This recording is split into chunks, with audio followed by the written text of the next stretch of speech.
I never liked anniversaries. People treat them as markers of progress, but to me, they've always felt like traps, small circles on the calendar that pull you backward, not forward. Every year, when the date came around, I told myself it didn't matter anymore. And every year, I found myself waking up at 3:14 a.m., the same hour the first body was found. I'd sit in the dark, waiting for a sound that never came, until this year. Been 20 years since the first killing, and I thought I'd learned how to live with it. I retired a decade ago, moved out to a small house near the Maine coast, and taught myself to live with silence. I stopped checking the news. I stopped remembering names, but the past has its own sense of timing, and that morning it found me again. The call came from an old colleague, someone who should have known better than to reach out. He didn't say much, but he didn't have to. The date alone was enough. November 3rd. The same day, the same pattern. There are cases that brand themselves into you. You think you've closed them, filed them away, but they linger like dust that won't wash off. The killings that became known as the calendar murders were my dust. Between 1996 and 2005, 9 victims across 6 states. Each one killed exactly 1 year apart. Each one found at 3:14 a.m., each one with a small silver pocket watch placed beside them, its hands frozen at the moment of death. We never caught him. Not once did he make a mistake that led anywhere real. We followed prints that dissolved into nothing, traced calls that led to dead numbers, and chased shadows that were always one step ahead. The press called him meticulous. I called him patient. He was someone who understood ritual, who believed time itself meant something sacred. I used to study the watches for hours. They weren't store-bought trinkets. Each was modified, repaired, restored, adjusted. Whoever he was, he had a craftsman's hands. Every piece was dated on the inside, the etching barely visible, a set of numbers marking not just the year, but the precise timestamp of each killing. That was what first made me think he wasn't killing for pleasure or even control. He was recording something, collecting moments. When the killings stopped after 2005, I convinced myself he was dead. I needed to. I told the bureau, the press, the victims' families that the pattern had burned itself out. But the truth is, I was the one who burned out. I left before the investigation could swallow me whole. And now, 20 years after the first murder, the pattern has started again. The body was found outside Providence, Rhode Island. Female, late 30s, strangled, no signs of struggle. A small silver pocket watch placed beside her, hands stopped at 3:14. The same initials etched inside the cover. DM, my initials. I drove down that same afternoon, even though no one had asked me to. I told myself I was just curious, that I wanted to see if it was really the same. But the truth is, I needed to know if the past had finally caught up with me. The crime scene was already sealed when I arrived, tape fluttering in the wind, reporters circling like gulls. I stood just beyond the barrier, watching as younger agents moved through the scene with their bright lights and clean gloves. I remembered being them once, certain that evidence meant answers, that patterns meant progress. The detective on site eventually recognized me. He hesitated before letting me through, the way you do when you've grown up hearing stories about someone who no longer exists. The room smelled of bleach and cold metal. The body had already been taken, but the watch was still there, sealed in a bag on the table. Even through the plastic, I recognized it. The same design, the same engraving, only this one was newer, untouched by rust or time. It wasn't a relic, it was a replica. That was when the old sensation returned, the one I hadn't felt in decades. A pulse at the base of the skull, the slow tightening in the chest, the feeling of being studied. Not hunted exactly, but observed. Whoever did this wasn't imitating the old crimes. They were imitating me. The following days blurred together. I spent them in the same hotel room where I'd once briefed agents on the case years ago.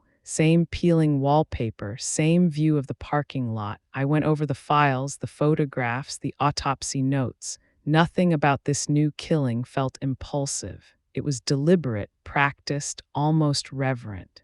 The same precision I once admired in the original case. I found myself thinking about time again, how it doesn't pass, not really, it folds. And sometimes, when you've stared into a case long enough, the folds start to close around you. I used to believe in cause and effect. Now I'm not so sure. Maybe everything we do leaves an impression somewhere, like fingerprints on glass, and eventually someone comes along to press their hand into yours from the other side. That night, I laid out all 9 original case photos on the floor, one for each victim. Then I added the new one at the end of the line. 10 in total, 10 moments frozen at the same time of night, separated by years, geography, and a strange, deliberate symmetry. I studied their faces again. They looked peaceful, almost asleep, as if death wasn't violence but ritual completion. The watches beside them, hands unmoving, seemed to mark the same silent rhythm. It occurred to me then the killer didn't just collect time, he preserved it. Every victim was a moment he wanted to hold still forever. Every killing was a way to stop the clock. When I finally closed my eyes, the ticking started, faint at first, then louder. It wasn't real, I knew that. Phantom sound, a relic of obsession. But it grew sharper, closer, until I couldn't tell if it came from inside my head or the room itself. I opened my eyes and looked toward the small wooden table by the window. There, resting neatly on the surface, was another pocket watch. Its hands pointed to 3:14, and it was still warm. When I picked up the watch, my first instinct was to check for fingerprints.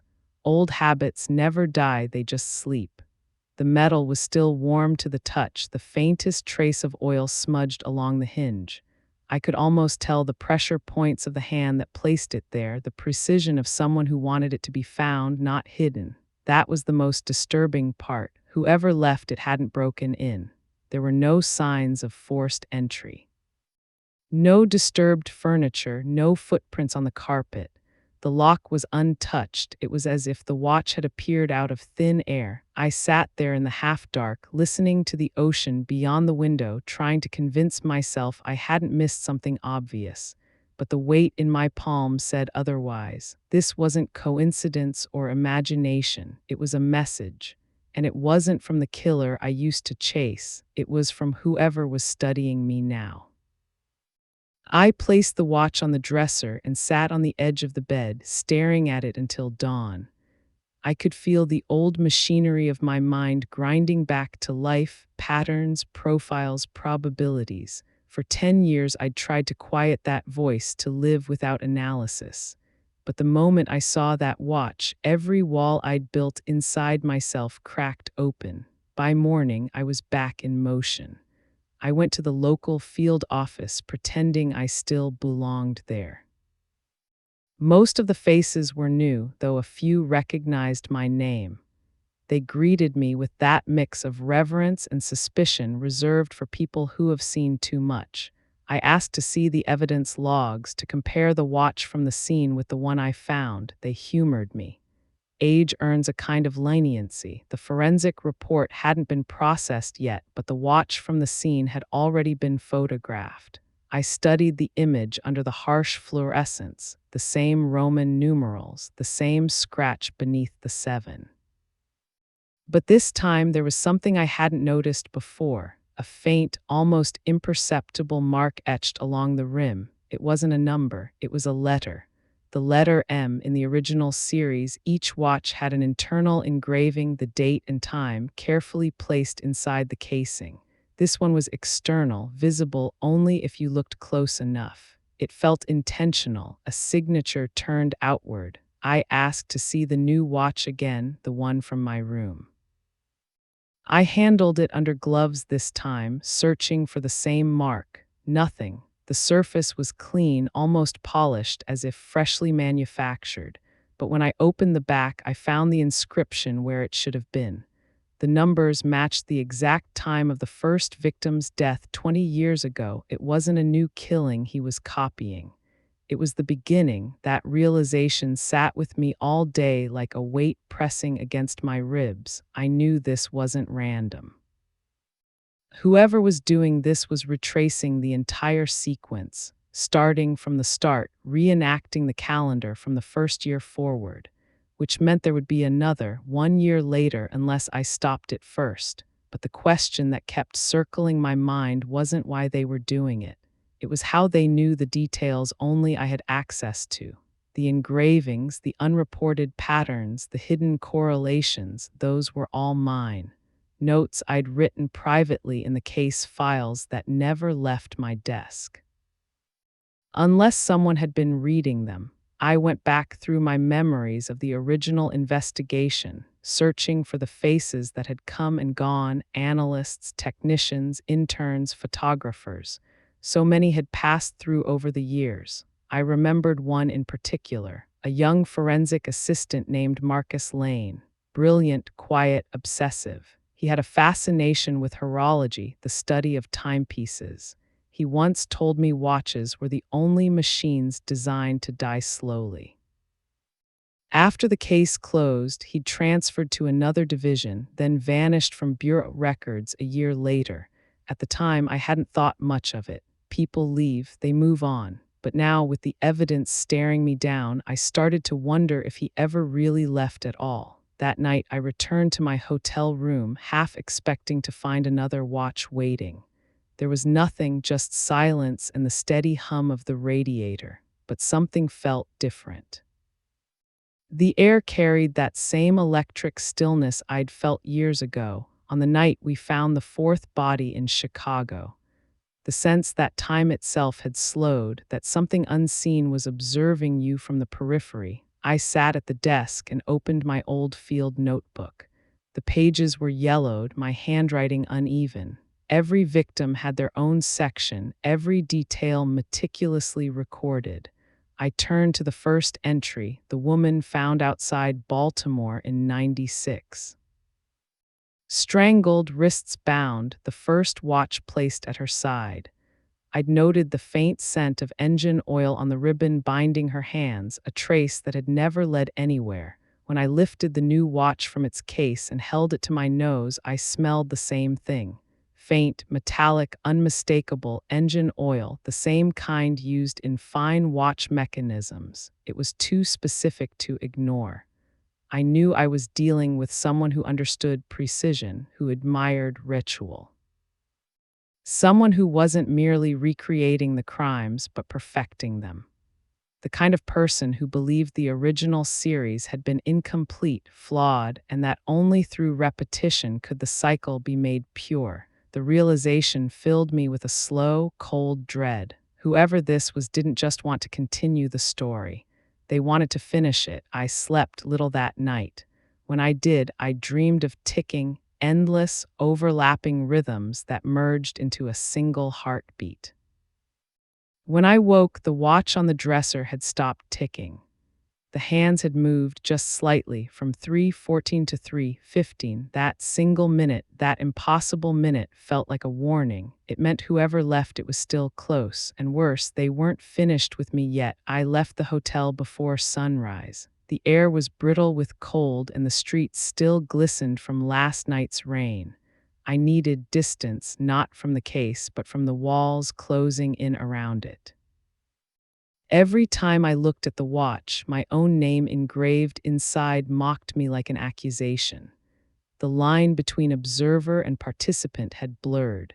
Somewhere in the process of chasing monsters, I had become part of their ritual. I drove without direction for hours through the skeletal remains of autumn forests and forgotten towns. Every mile took me deeper into the past.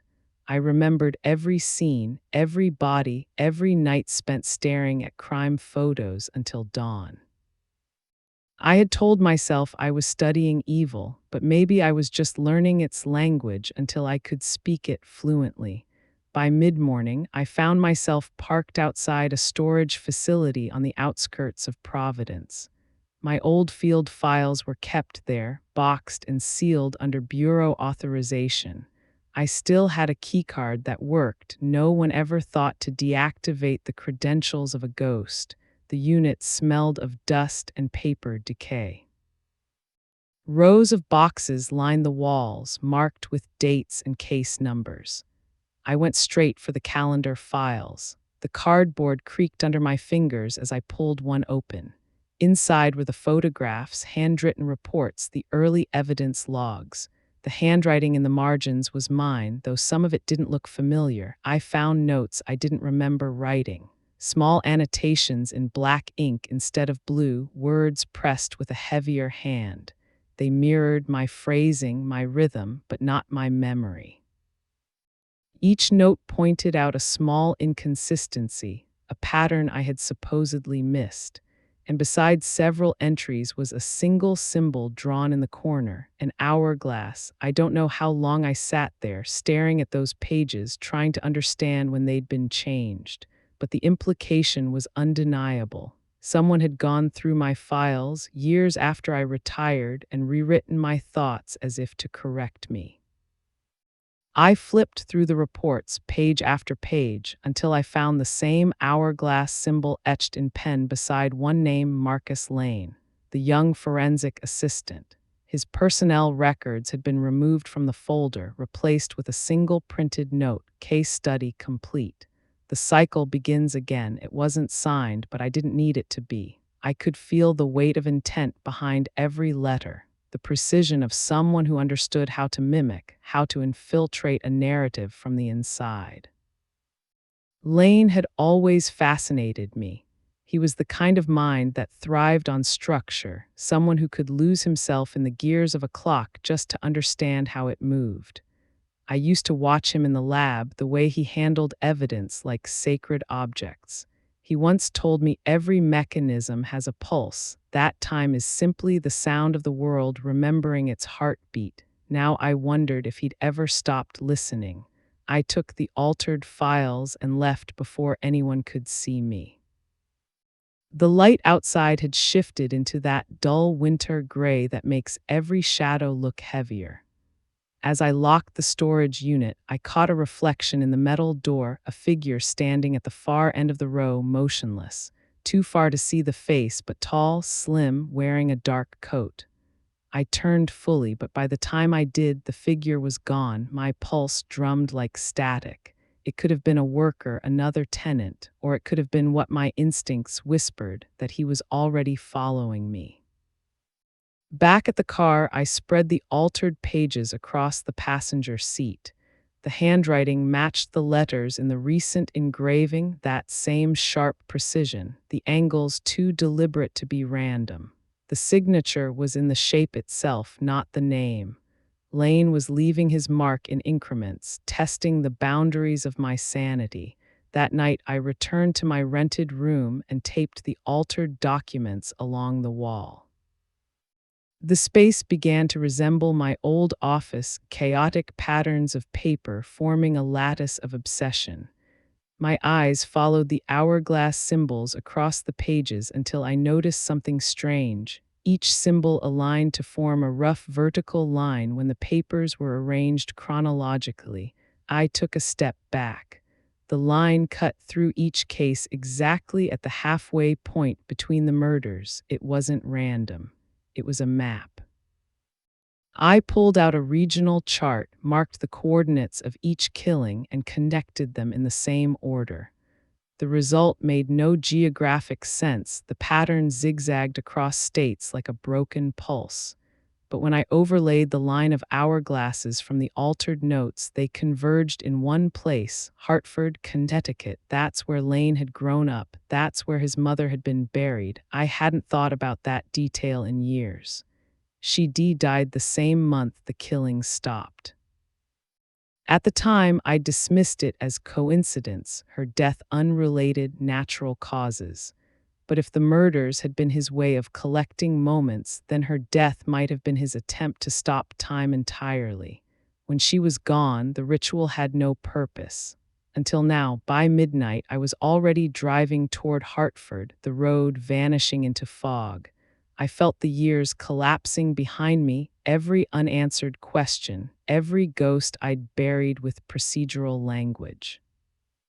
Somewhere out there, a man was reenacting my investigation piece by piece, not just to honor it, but to challenge it, to prove that he understood me better than I had ever understood him. The road signs blurred past. The ticking from the watch in my coat pocket grew louder, even though I knew it wasn't running. I tried to ignore it, but the sound persisted, mechanical, steady, like a heartbeat counting down. When I reached Hartford's outskirts, the city lights flickered through the mist. My hands ached from gripping the wheel. I stopped outside the old cemetery on Whitmore Hill, the place where Lane's mother had been buried. The gate hung half open, creaking with each gust of wind. I stepped through, flashlight in hand. The cold bit through my gloves. Rows of headstones stretched into the dark like teeth. The fog swallowed sound. Every crunch of gravel beneath my boots felt too loud, too deliberate. I found her grave near the back, half hidden beneath an elm. The headstone was clean, too clean. Someone had wiped the surface recently. There, etched into the marble beneath her name, was a fresh carving, the symbol of the hourglass, and below it, a new inscription, one I hadn't expected to see. For Daniel Mercer, who taught me how to keep time. The wind moved through the trees like a whisper, hollow and rhythmic, as if the whole cemetery breathed in unison. My flashlight trembled slightly in my hand, though I told myself it was from the cold. I stared at the inscription until the letters blurred. There was something unbearably intimate about seeing your own name carved in stone, even if it was a grave meant for you. It felt like standing at the edge of your own ending, one that someone else had already written. I crouched and brushed my gloved fingers over the carving. The edges were sharp, freshly cut. Whoever had done it had been here recently, maybe within the past day. That meant Lane, if it was him, had wanted me to find it. Every part of this had been staged like a performance, each clue timed for the moment I would arrive. I noticed faint tracks in the dirt leading away from the grave, two distinct sets. One deeper and uneven, the other lighter. The heavier prints belonged to boots male, size 11 or 12 by the spacing. The lighter ones were smaller but newer. Someone else had been here after him. I followed them a few yards until they faded into the wet grass. The cemetery was empty. Or maybe it only seemed that way because he wanted it to. For a moment, I thought I saw movement near the gate, a dark figure standing beyond the fog. But when I raised the light, the space was clear again.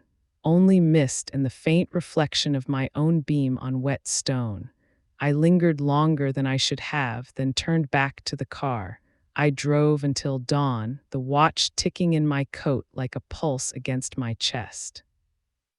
I tried not to look at it, but I could feel it vibrating faintly, each beat syncing with my own heartbeat until the two became indistinguishable. The farther I went, the more I felt as if I were being pulled along by something unseen, not chasing the case, but following its gravitational pull towards some inevitable conclusion. I reached Hartford proper just after sunrise. The streets were empty, washed pale by early light. I parked in front of a diner that looked like it hadn't changed since the 1980s and sat at the counter with a cup of burnt coffee that tasted like memory. Every detail of the past 24 hours replayed in my head, each moment connecting with the next like the gears of a clock turning in perfect sync. There was a pattern forming again, not in the killings, but in the ritual surrounding them. The placement of the watches, the engraving, the symbolism of the hourglass. Time wasn't just the theme, it was the weapon. Whoever was doing this didn't want to relive history, they wanted to control it, to rewrite its tempo. I called an old contact at the bureau, someone who still owed me a favor. I asked for Lane's last known address, his employment records, anything that might still exist. There was a pause before he answered. Then quietly, he told me something I didn't expect. Marcus Lane was listed as deceased. The record dated back to 2012, an accidental gas leak in his apartment in Baltimore. Case closed, no foul play.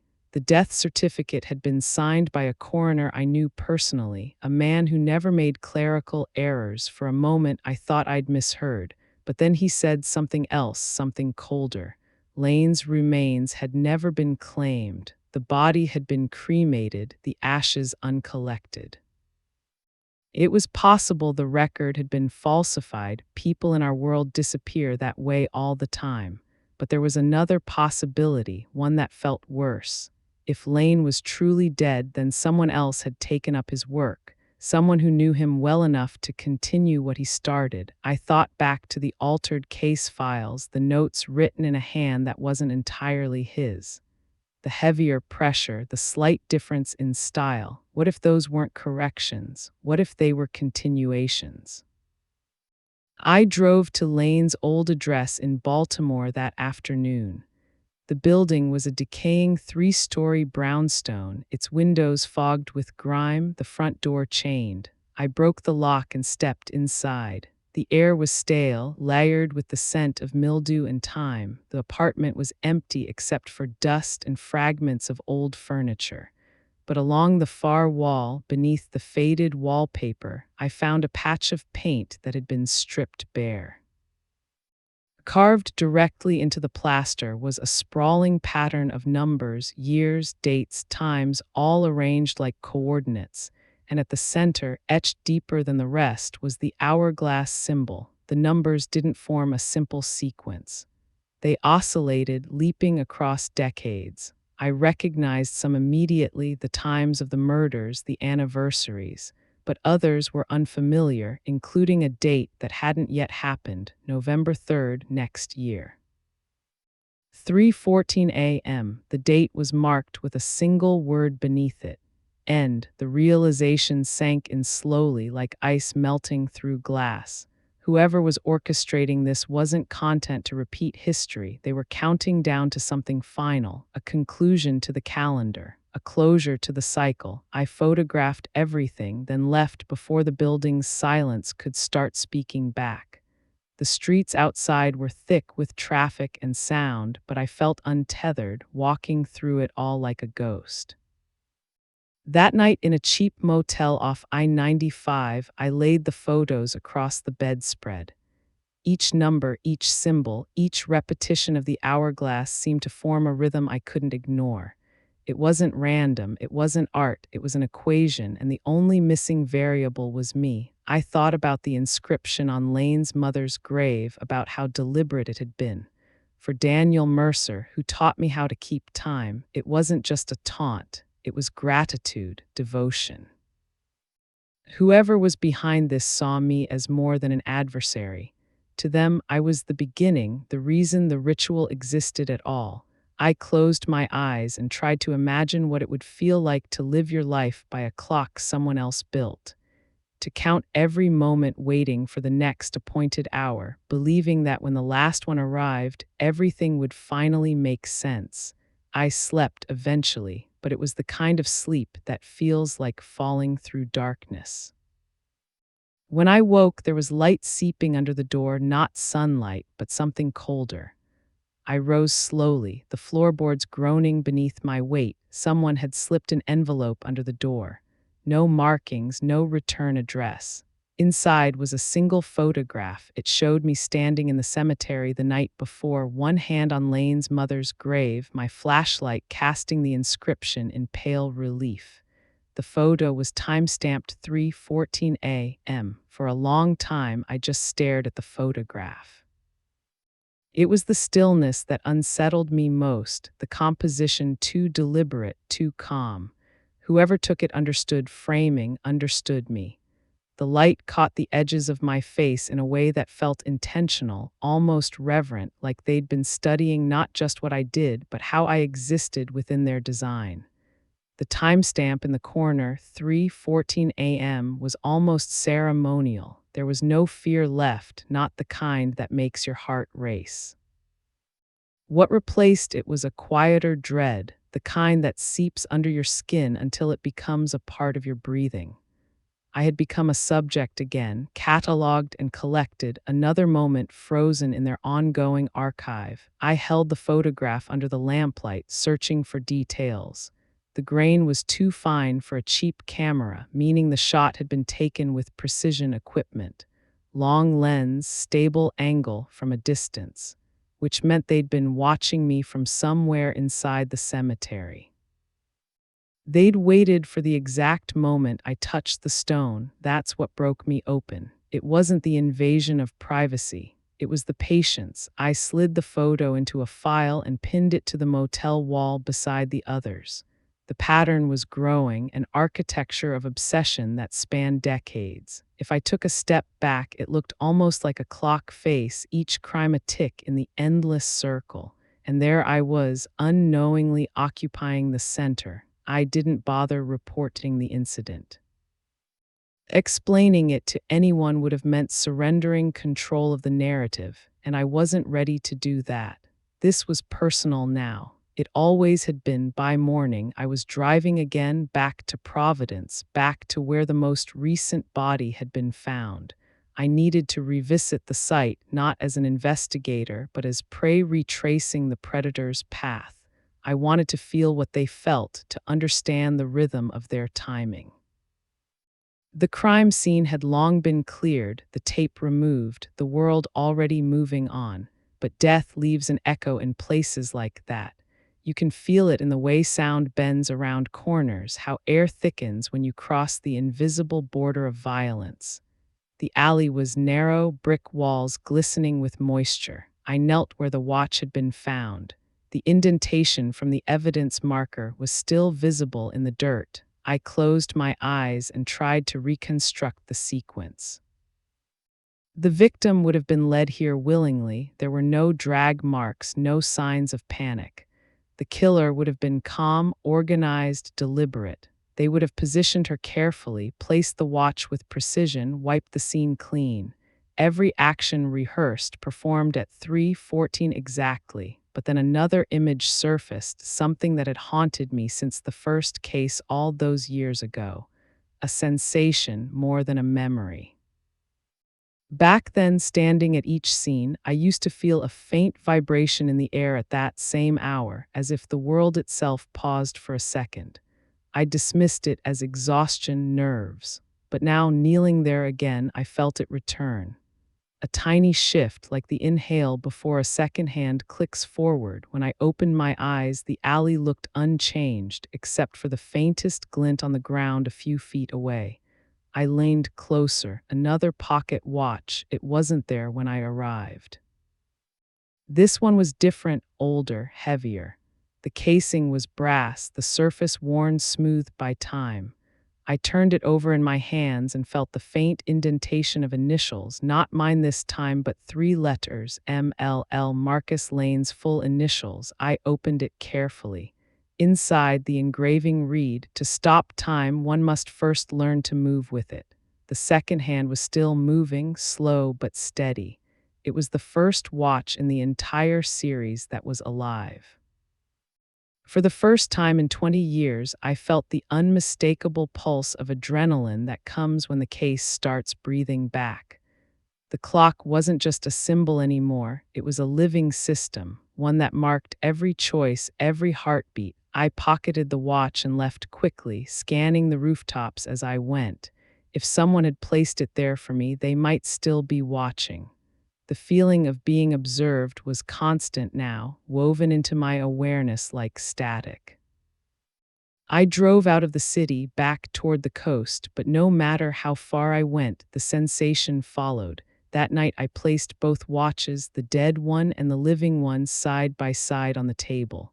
One frozen at 3:14, the other ticking quietly toward the next hour. I sat across from them for hours, listening to the faint rhythm. Eventually, I realized the ticking didn't just mark time, it was counting down. The movement was irregular, the hand jumping unevenly, as if the mechanism had been tampered with. I opened the back and found a small metal disc lodged beneath the gears, not part of the original design. Etched on its surface were coordinates.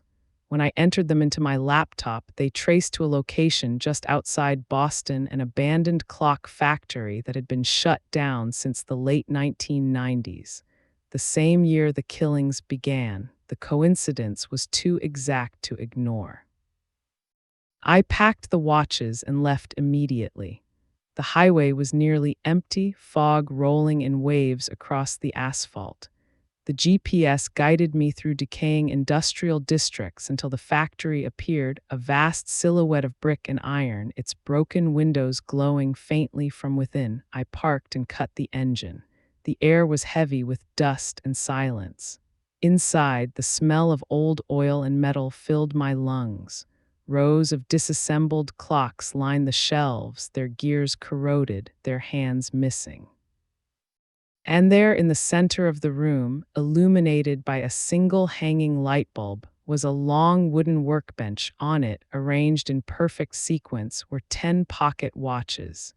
Each stopped at 3:14, each labeled with the initials of a victim, and in the empty space where the next one should have been, a brass plate engraved with my name. I didn't move. My breath felt caught in the air, suspended like dust motes under the light. The realization came slowly, settling like snow. Whoever was orchestrating this had been preparing for years, constructing not just a ritual, but a monument. This wasn't about killing anymore. It was about preservation. I stepped closer, the floor creaking under my boots. A faint sound echoed somewhere in the rafters, a single tick, then another, mechanical and measured. I raised the flashlight, the beam cutting through the darkness. And then I saw it, a shadow on the far wall, perfectly still except for the slow movement of one hand winding a watch. When I called out, my voice didn't echo. The air swallowed it whole. The figure turned its head, and for a fleeting second I caught the glint of metal where its face should have been, a reflection, a mask polished to mirror brightness. And then the ticking stopped. The silence that followed wasn't empty. It was dense, a kind of silence that pressed against my eardrums until it felt like a pulse. For a long time, I didn't move. The figure had vanished as quickly as it appeared, leaving only the sound of my own breath and the faint echo of metal settling. I scanned the room with my flashlight, but every corner looked the same: rusted machines, collapsed beams, the remnants of a world that had forgotten how to measure itself. Still, I knew I hadn't imagined it. There was a residue that people leave behind when they move through a place, an energy, subtle but unmistakable. Whoever it was, they'd been here recently. Maybe they still were. I moved to the workbench again, trying to steady my hands. The brass plate with my name on it caught the beam of the flashlight. It wasn't new. It had been aged intentionally, like someone wanted it to appear as though it had always belonged there. My fingers traced the edges, and I noticed something else, a faint groove beneath the surface. When I pressed against it, the plate lifted, revealing a hidden compartment. Inside was a small reel of magnetic tape. Old, brittle, it had probably been there for decades. Next to it, a folded photograph, not printed but developed in the same black and white style as the one left on my car. When I unfolded it, I saw my younger self again, early 2000s, suit and tie, standing outside the Bureau's behavioral unit building. The date scrawled on the back matched the day I'd been assigned to the original case. It wasn't just that they knew my history. They were archiving it. I pocketed the tape and took one last look at the row of watches. Each one represented a moment captured and held, an instant of death preserved. But the pattern had changed. The inclusion of my name meant the timeline wasn't circular anymore. It was converging, folding in on a single point. Outside, the fog had thickened. My car sat alone in the gravel lot, its headlights dim under the haze. I drove without turning on the radio, following the narrow road back toward the city. My reflection in the windshield looked older than I remembered. The eyes didn't blink as much. The skin around them had hardened. Somewhere in the distance, a clock tower struck 4. When I reached the motel, I played the tape. The sound was warped, distorted by time, but the first thing I heard was unmistakable, the rhythmic click of a pocket watch, amplified and steady. Then came a voice. Not speech, not language, just breathing, controlled, methodical, like someone listening to themselves exhale. The tape went on for nearly 3 minutes before cutting abruptly to static. But in those last few seconds, beneath the noise, there was something else faint, almost imperceptible. The sound of another watch ticking in perfect unison, my own. I hadn't realized until that moment that it was still in my pocket, still moving, still counting down. I laid it on the nightstand beside the tape recorder. The ticking filled the room, louder than it should have been. I couldn't shake the feeling that it wasn't keeping time anymore, it was marking distance. When the second hand hit 12, there was a soft click. A tiny drawer inside the casing opened, revealing a sliver of paper. I unfolded it carefully, my pulse steady in spite of everything. On it were the words, "You've already lost more time than you think." That night I didn't sleep. I sat in the chair by the window and watched the shadows shift across the parking lot. Every passing car sent a ripple of light across the wall, like the minute hand sweeping across a clock face. Somewhere, someone was orchestrating this, not just killing, but curating moments, preserving them in sequence. I thought about Marcus Lane again. About the way he used to talk about control, how the perfect crime wasn't about deception, but design. The killer didn't just want to be seen. He wanted to be understood, and then I remembered something I'd buried for years, a detail from the last known crime scene of 2005, one I never entered into the official report. The final message we found carved into the wall, hidden behind the body. Every clock needs a maker. At the time, I assumed it was a metaphor. But now, holding that living watch, feeling its pulse synchronize with mine, I began to wonder if I'd misunderstood everything. Maybe the killings weren't about marking time, maybe they were about building it. The next morning, I drove to the Bureau archives in DC. It had been years since I'd walked those halls. The same fluorescent lights, the same sterile air. My access card still worked, someone had forgotten to deactivate it. In the cold, quiet records room, I pulled the files from 2003 to 2005. Each box was heavy with paper, old photographs, evidence tags. I opened the first one and froze. On the inside flap, written in my own handwriting, was a note I didn't remember writing. Chronos isn't a name, it's a system. The room felt smaller suddenly. I flipped through the files, searching for context. Chronos, the name we'd given the killer before the press dubbed him the Calendar Man. We thought it was just his mythology, his chosen identity. But the more I read, the less it felt like that. There were patterns I'd missed, codes built into the timestamps of each file, coordinates that formed a spiral if mapped. A spiral that ended at the same clock factory I'd just visited, which meant the coordinates hadn't just been left for me. They'd been there since the beginning, embedded in the investigation from day one, and the only person who could have done that was me. I dropped the file. Paper scattered across the floor like dead leaves. My pulse thundered in my ears. The truth crept in slowly, the kind that doesn't shock but corrodes, not a sudden realization, but a quiet undoing. If the watches marked the passage of time and each one carried an echo of a life taken, then maybe I hadn't been chasing someone all these years. Maybe I'd been chasing the moments I'd lost. It's strange, the way memory rearranges itself when truth begins to surface.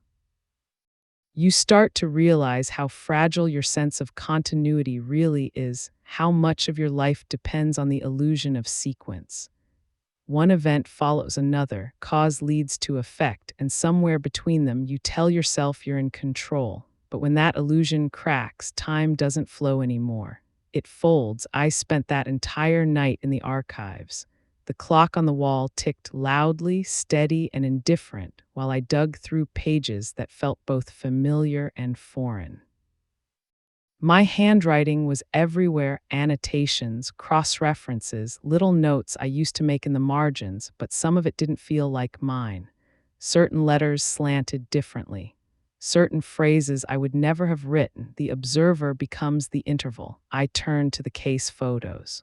One by one, each victim stared back, expression frozen, limbs arranged like they'd been posed. Every detail was deliberate: the placement of the watches, the angle of the bodies, the direction they faced. I thought I'd seen it all before, but now something new emerged, something I'd missed. In every scene, a clock or watch wasn't just left near the victim. It was angled toward a reflective surface, a mirror, a window, a polished floor. Every timepiece was facing something, and in the reflection of each, barely visible, was a faint outline, a figure captured accidentally.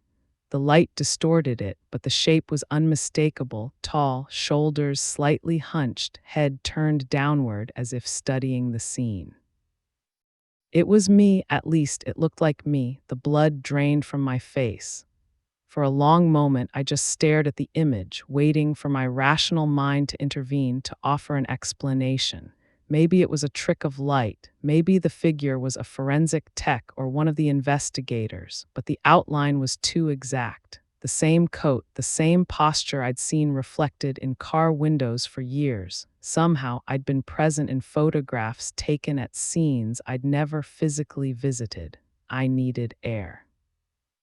The fluorescent lights hummed overhead as I walked out into the corridor, the smell of paper and dust clinging to me. My reflection followed in the dark glass of every office door, always half a step behind. Outside, the parking lot was empty except for my car, and even that felt unfamiliar, like stepping into a replica of something I once owned. I sat there for a while, hands gripping the steering wheel, waiting for the world to steady. But the ticking in my pocket wouldn't stop. When I pulled the brass watch out, it had changed. The face wasn't cracked anymore. The second hand moved with impossible precision, and the initials inside, the ones that once belonged to Marcus Lane, were gone. In their place were mine. The message had shifted too. The engraving now read, "To understand time, one must first lose it." I drove without direction. The highway unfolded endlessly under the sodium lights, mile after mile of silence. Somewhere around dawn, I found myself outside the old psychiatric hospital near Arlington, the one that had closed years before. It wasn't intentional.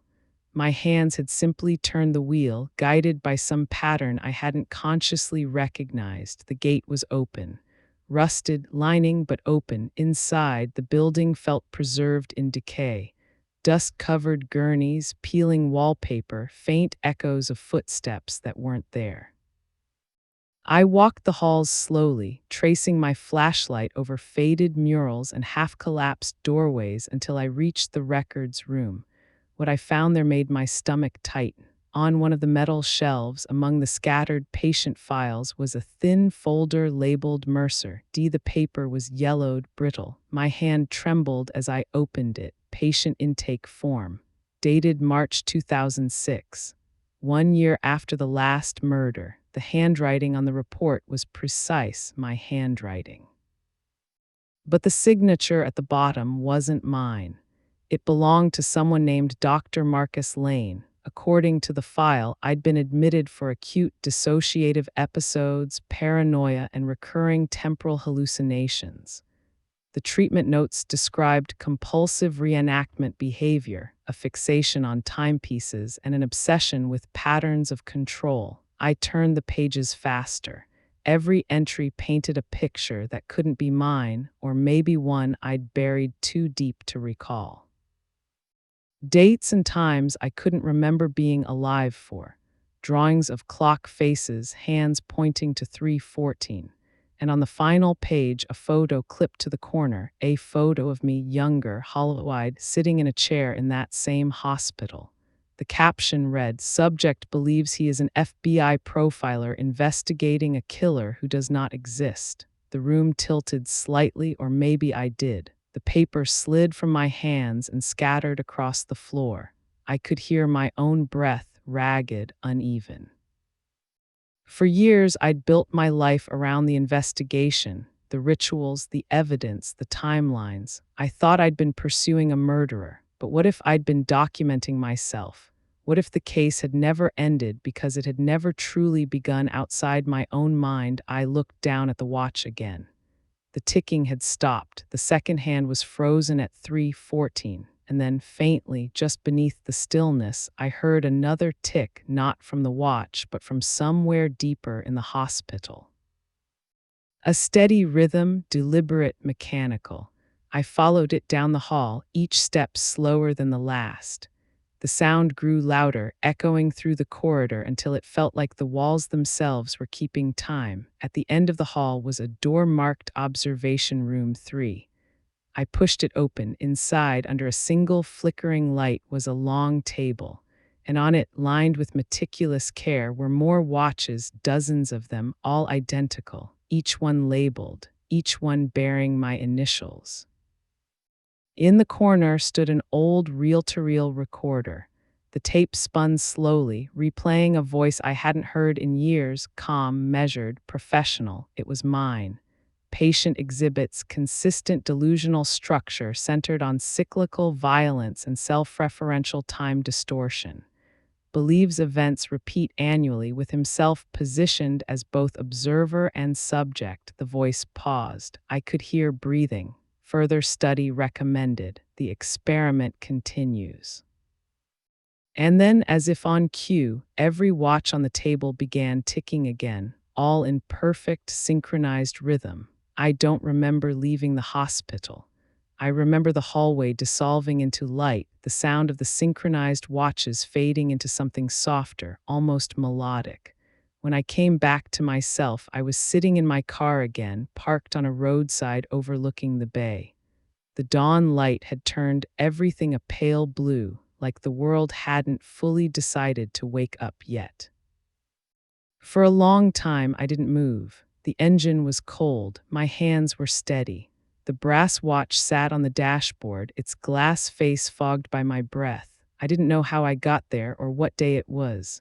I told myself I must have driven, but the keys were still in my pocket, the last entry in the patient file replayed in my mind. The way it described me, detached, analytical, delusional, read like a cruel parody of who I'd once believed myself to be. I'd spent 2 decades telling myself I'd retired because of guilt, because I'd failed to catch the man who collected time. But what if I hadn't retired at all? What if I'd been removed? And what if the man I'd been chasing had never existed anywhere but behind my own eyes? The idea didn't come as a shock. It slid into place like a missing gear, quiet and inevitable. I'd been building toward it for years without realizing. Each pattern, each coincidence, each recurrence, it all fit too neatly to be random. The investigation had always been symmetrical, looping back on itself, perfectly timed. That kind of precision doesn't happen in the world. It only happens in the mind. The fog lifted slowly, revealing the skeletal frame of a bridge in the distance. I drove toward it, more out of instinct than purpose. My mind moved mechanically, as though some deeper part of me had taken the wheel. The radio came on by itself, static first, then fragments of a weather report, a time check, a soft click as the broadcast ended. The silence that followed sounded eerily like breathing. I found myself thinking about Marcus Lane again, or rather, about the version of him that existed in the case files. The academic who disappeared after the first set of murders. The name that had become synonymous with precision and ritual. What if he wasn't a person at all? What if he was a construct, a placeholder for everything I couldn't face in myself? Maybe Lane was never real.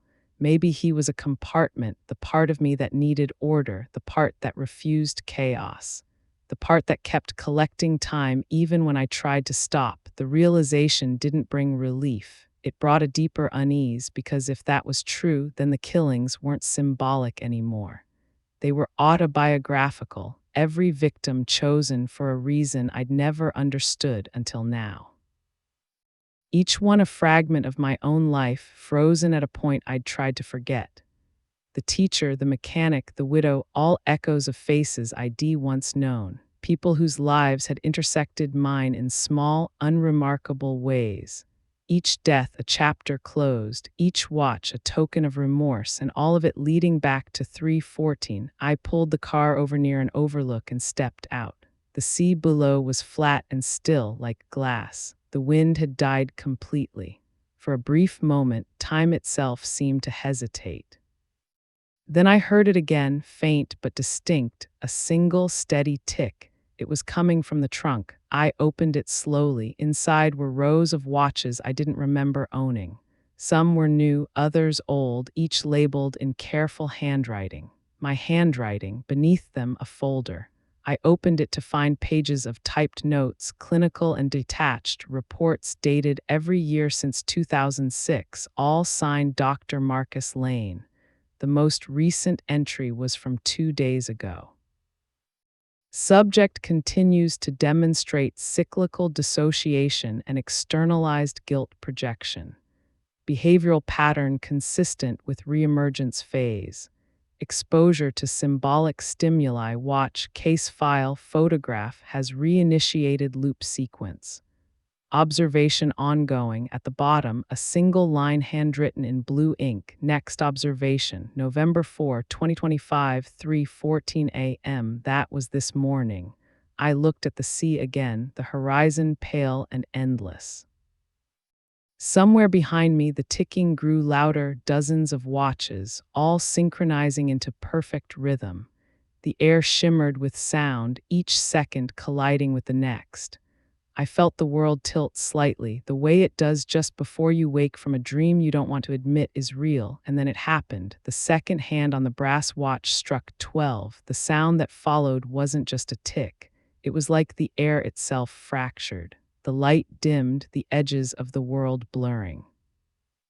My reflection in the car window shifted, not matching my movement anymore, but lagging, delayed, like I was seeing myself seconds behind.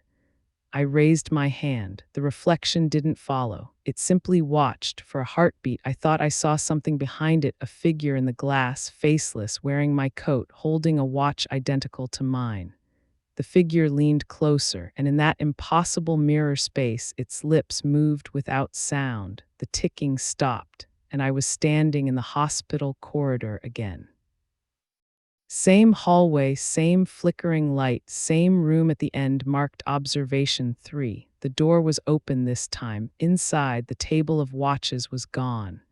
The walls were bare except for a single mirror cracked through the center. On the floor beneath it lay a file, my file open to the last page, cycle 14 complete. Subject reintroduced to memory construct. Next iteration scheduled. And then in handwriting that wasn't mine, do not tell him he's the observer. The reflection in the mirror moved again, half a second late. I stared at it for what felt like hours, waiting for it to align. It never did. That was when I finally understood what the man who collected time had been doing all along. He wasn't killing to stop time. He was resetting it, refining each loop, each iteration, until the story reached perfect symmetry, until I understood my place inside it. And as I stood there, staring into the fracture of the mirror, I realized I'd already been here before. Many times, the only difference was that this time the watch in my hand was still ticking. There's a peculiar kind of quiet that comes when reality begins to split. Not a violent tearing, not the chaos people imagine when they think of madness. It's slower, more deliberate, like the air itself exhales and takes you with it. That's what it felt like in that hospital corridor. The world wasn't breaking. It was simply rearranging. The mirror in front of me had stopped reflecting light correctly. The cracks across its surface bent the room into fragments, each one repeating me at a slightly different angle. Some versions stood still, others breathed out of sync. The one furthest in the corner, wasn't breathing at all. I reached out, my hand trembling just enough to distort the reflection further. My palm met glass, cold, real, but the image didn't respond. stood there motionless, watching me like a patient observer waiting for something to happen. Then, without warning, the reflection blinked. Once, slow, and I remembered the case. The first crime scene, the first body, a woman found in an abandoned church in Baltimore, March 14th, 2003. She'd been positioned beneath a clock stopped at 3:14 a.m. Back then, I'd told myself the symbolism was clear. A reference to pi, the infinite cycle, an obsessive mind trying to capture eternity. But standing in that broken corridor, I realized something else. 3:14 wasn't random. It was the exact timestamp of my first blackout. The moment my sense of time fractured, I pulled the file from the floor again, scanning the entries. Cycle 14 complete, that number. It appeared everywhere: 14 watches, 14 victims, 14 reports, 14 years between the final case and my retirement. It wasn't coincidence. It was a structure, a countdown disguised as recurrence. Every loop led back to this room. I turned the page and found a photograph I hadn't noticed before. It showed the same mirror I was looking into now, only intact, and standing in front of it, me again, but younger, expression calm, eyes steady. Behind me, faintly visible through the reflection, was another man, taller, face obscured by light. The caption beneath it read, "Observer and Subject, Cycle 1. The walls seemed to hum then, not sound, but vibration." Somewhere faintly, I could hear the rhythmic ticking again, distant but clear, as if it were coming from inside the walls themselves. I stepped closer to the mirror. The crack through the center shimmered slightly, like a thread of liquid mercury. When I touched it, the glass rippled, and suddenly I wasn't in the hospital anymore. The transition was seamless, like blinking between two frames of film. I stood in an office, my old one, the Bureau's behavioral analysis unit, exactly as it had been 20 years ago. Papers scattered, maps pinned, coffee cooling on the desk. Outside the window, the Washington skyline gleamed under morning light. For a moment, I thought I'd imagined it all: the hospital, the file, the looping time. Maybe I'd fallen asleep somewhere, finally broken under the weight of my own thoughts. But then I saw the clock on the wall, 3:14. A sound drew my attention: footsteps in the hallway. The door opened slowly, and there he was, Marcus Lane, not the phantom I'd constructed in my mind, not a file photograph or a newspaper clipping. A real man, late 40s, calm, precise, eyes like frost.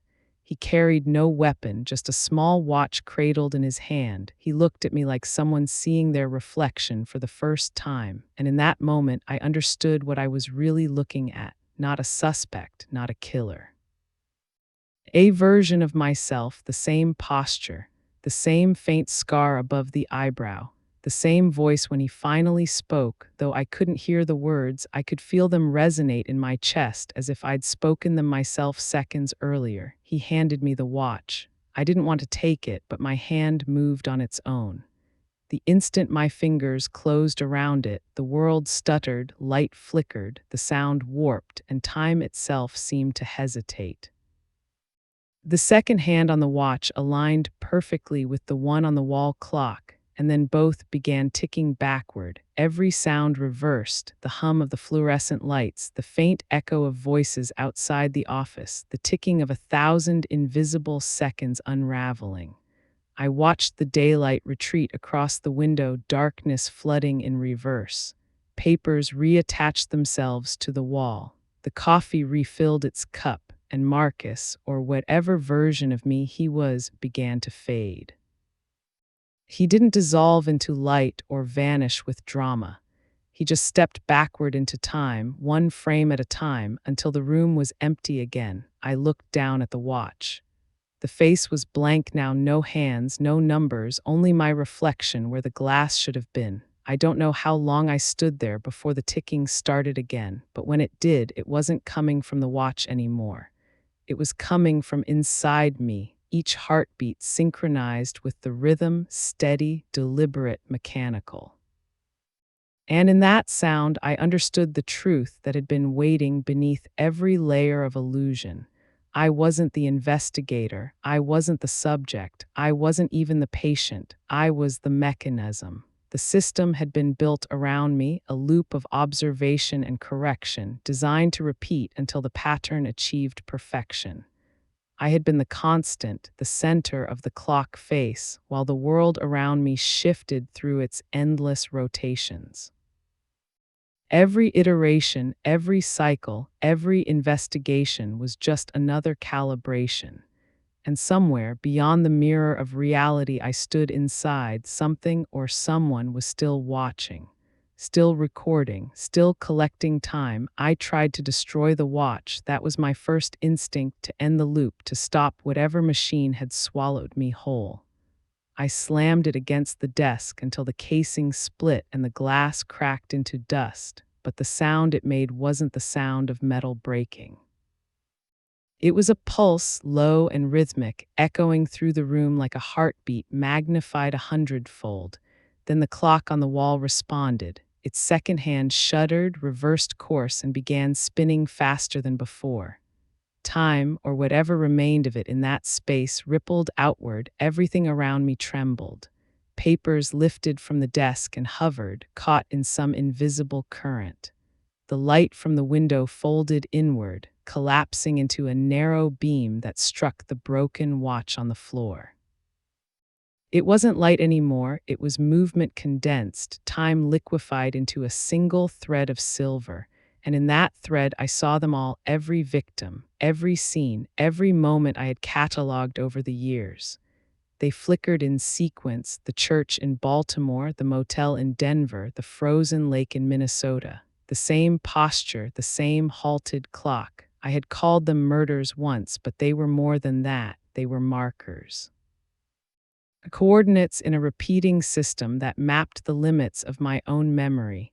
Each life taken, each moment frozen, each clock stopped. It was all a measure of time being recorded, collected, stored, and I was the recorder. The realization didn't hit me like a revelation. It seeped in, quiet and inevitable, the way darkness fills a room when the last light fades. I wasn't hunting Marcus Lane.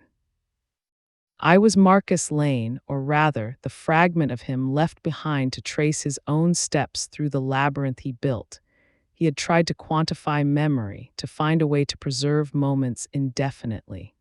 The watches, the victims, the cycles, they weren't acts of murder. They were failed experiments in containment.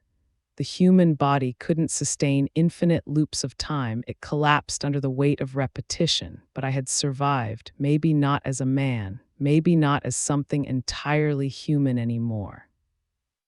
But I had persisted. The broken watch began to hum, a faint, steady frequency that matched my pulse exactly. It didn't sound like time passing. It sounded like breathing. The kind of sound that comes from within the chest cavity when air struggles to escape. I stepped closer. The beam of condensed light still hovered above it, wavering slightly as if aware of my presence. I reached into it. It was cold, impossibly cold, the kind of cold that burns. My vision blurred, my hearing narrowed to a single tone. Then I was somewhere else, a hallway. White, endless, doors lined both sides, each marked with a number. The air was still, heavy with sterility. I knew the place immediately. It was the same corridor from the hospital, but stretched into infinity. As I walked, I realized every door bore the same number, 314. Behind the first, I saw the church. Behind the next, the motel. Behind another, my office.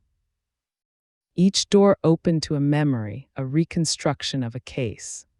But when I looked closer, each scene was identical in one detail. A figure stood somewhere in the frame, half hidden in shadow, always watching. I moved faster. The corridor stretched further. My heartbeat matched the ticking again. The hum from the watch grew louder, deeper. The sound became a vibration running through my bones, and then at the end of the hall, a single door waited. No number, just blank white. The air around it seemed alive, shifting like heat. When I reached for the handle, I felt resistance, not physical, but emotional, like the weight of every decision I'd ever made pressing back against my hand. I turned it anyway. Inside was a room with no walls, no ceiling, no sound, just blackness stretching forever. And in the center, suspended by invisible threads, floated hundreds of watches, all identical, all frozen at 3:14. Each one pulsed faintly with light.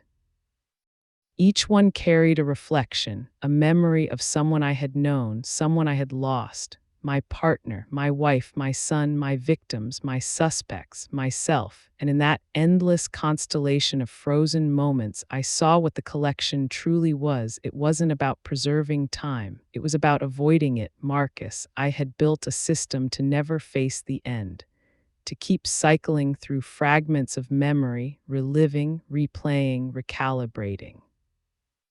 A man trying to trap eternity in his own hands, terrified of what waited beyond it. The watches weren't trophies. They were anchors, each tick stolen, each second frozen, kept the machine alive, kept me alive. But standing there, surrounded by the echoes of my own obsession, I felt the first stirrings of something I hadn't felt in decades. Regret, not the kind that eats you quietly in your sleep, but the kind that burns, raw and electric, because I understood now what I had done, to others, to myself. And I realized there was only one way to end it. I reached out to the nearest watch. It was marked with a small engraving on the back, Cycle 15, the next iteration. The next version of me, the next trap. I clenched it in my hand and pressed my thumb against the face until the glass fractured. The sound that followed wasn't shattering. It was release. The ticking stopped, and with it, the room began to unravel. The watches faded. The blackness peeled away in layers, revealing nothing underneath. Just light, white, unrelenting, pure. As it swallowed me, I felt something break loose inside. Not pain, not fear, just the weight of time, all of it finally letting go. And for the first time in a lifetime of collecting, I wasn't counting the seconds. I was free of them. When the lights subsided, I found myself standing in what looked like the remnants of an archive. Rows of filing cabinets stretched endlessly into the dark, half collapsed under their own weight. Dust hung thick in the air, moving like slow smoke in the dim light filtering from somewhere high above. The air was warm, too warm, like I'd stepped into the belly of something ancient that had long stopped breathing. Every drawer was marked the same way, a small brass tag etched with a date, always followed by 3:14 a.m. It was no longer a coincidence. It was a language, a pattern so exact it had become ritual. As I walked down the aisles, I began to notice the drawers slightly open, some papers spilling out, others sealed tight as though hiding something dangerous. I reached for one near the end of the corridor. The label read, "Subject to Anomaly, Persistence of Self." Inside were photographs, hundreds of them, all of me, not metaphorically. Literally me, different years, different cities, different uniforms. In some, I was a detective, in others, a patient, in a few, even a victim laid out on a coroner's table. Always the same face, the same faint scar, the same eyes looking directly into the lens as though aware of the moment being captured. And behind every image, there was that same man in the background, Marcus, the first version, the origin. Watching, I flipped through more files faster now. Each one chronicled a version of my life, one investigating the case, another committing it, another analyzing it. An infinite chain of observers observing observers. A recursive maze of identity where each iteration believed itself to be the last, the real, the truth. I wasn't the beginning, I wasn't the end, I was just one more link in the sequence. The room pulsed faintly with energy, a low, rhythmic vibration. I followed it deeper into the maze of cabinets. The air grew denser, heavy with static, until the metal around me began to hum. At the center of the archive, I found a single desk, perfectly preserved amid the decay. On it lay a large tape recorder, the kind we used back in the bureau. Its red light blinked slowly, patient, expectant. The label read, "Final record, cycle termination." I pressed play, static at first, then a voice. Mine, older, hoarser, distant. If you're hearing this, it means the sequence has failed to reset. The mechanism is fragmenting. You've gone too deep. The voice paused, exhaled. I told myself that if I could isolate the pattern, I could contain it, record it, understand what time does when it folds in on itself, but I was wrong. You can't observe time without becoming part of it. Every memory, every image, every investigation, they weren't records. They were reinforcements, layers of protection built around an event that was never supposed to be remembered. The sound of a ticking clock bled faintly through the recording. The voice continued, quieter now. Somewhere inside the loop, I lost track of which version I was, which cycle, which crime. Maybe you're the 15th, maybe the 1000th, but if you're listening, you're not investigating me anymore. You are me, the next replication. I stopped the tape. The silence that followed felt alive, heavy with implication. It wasn't insanity. It wasn't supernatural. It was structure, a design built from obsession, intelligence, and a refusal to let time do what it was meant to. A man who feared endings so much that he split himself into fragments, ensuring someone would always remain to remember, to continue the cycle.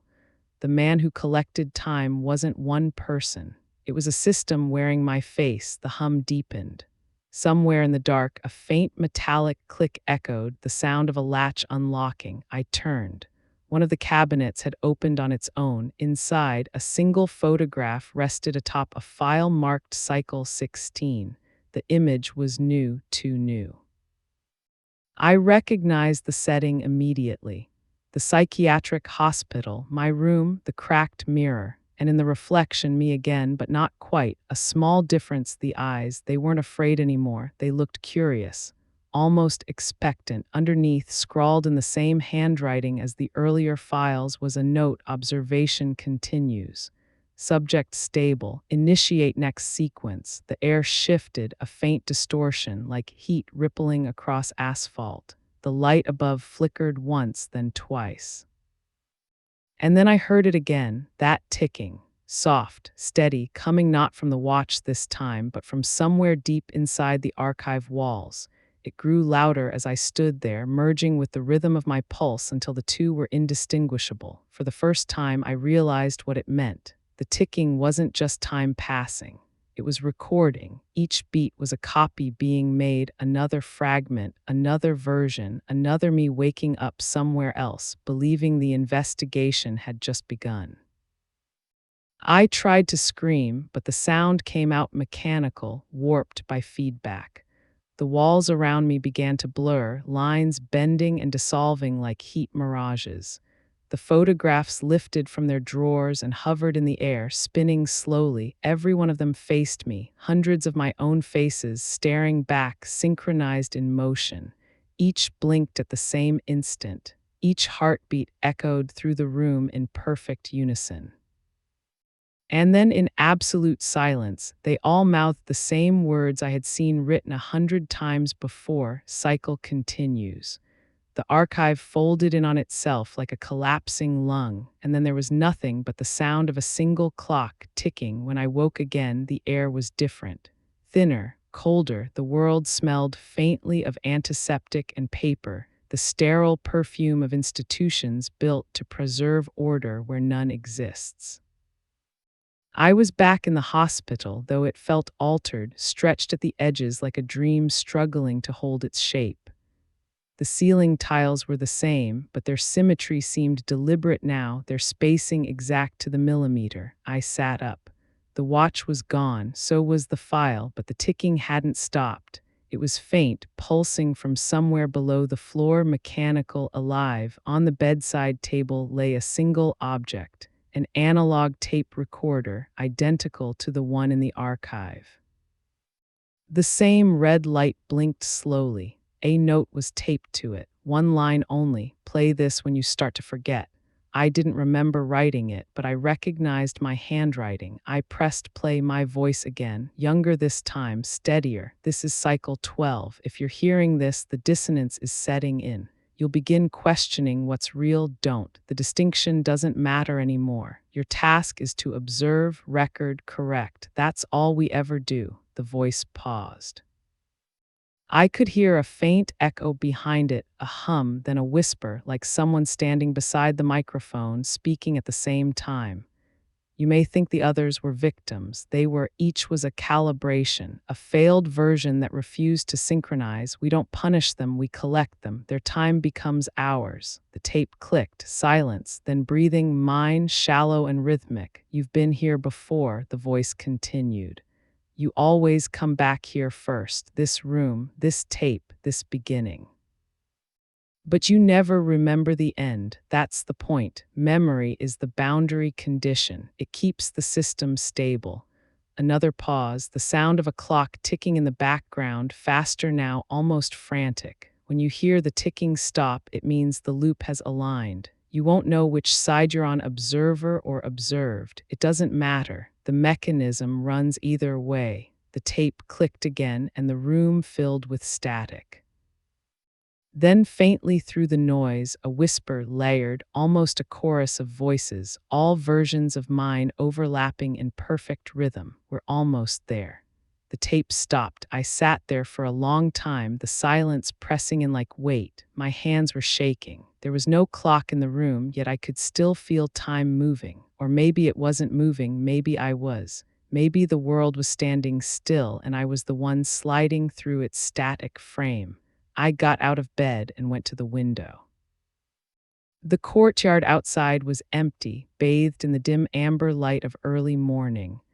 Snow fell slowly, the kind that muffles everything it touches. The world looked serene, peaceful, too perfect to be real. Then I noticed it. In the snow, someone had drawn a circle, large, precise. At its center stood a man in a hospital gown, staring directly up at my window. He didn't move, didn't wave, just watched. Even from that distance, I recognized the tilt of his head, the way he held himself, cautious but familiar. It was me. He was holding something in his hand. A watch. I stepped back from the glass, pulse hammering.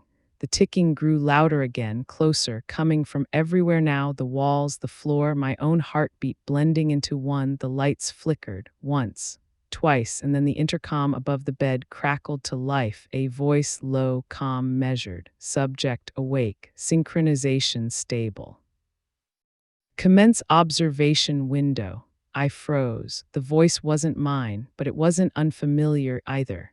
It carried that same tone of quiet control, that same cadence I'd heard in my own recordings. It was Marcus, or the part of me that still believed it was Marcus. I turned back to the window, but the figure was gone. Only the circle remained, slowly filling with snow. Then I saw the reflection in the glass. Not my own, at least, not the one I expected.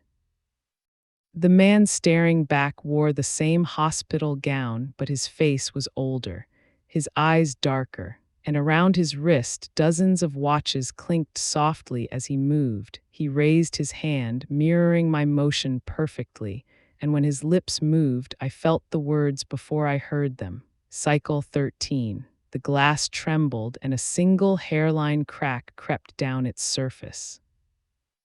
I turned toward the sound of the intercom again, but the voice had changed, fractured, overlapping, as though multiple recordings were playing at once. Observation successful. Replication confirmed. Subject integration complete. The hum beneath the floor deepened into a steady, vibrating resonance. The entire room seemed to breathe.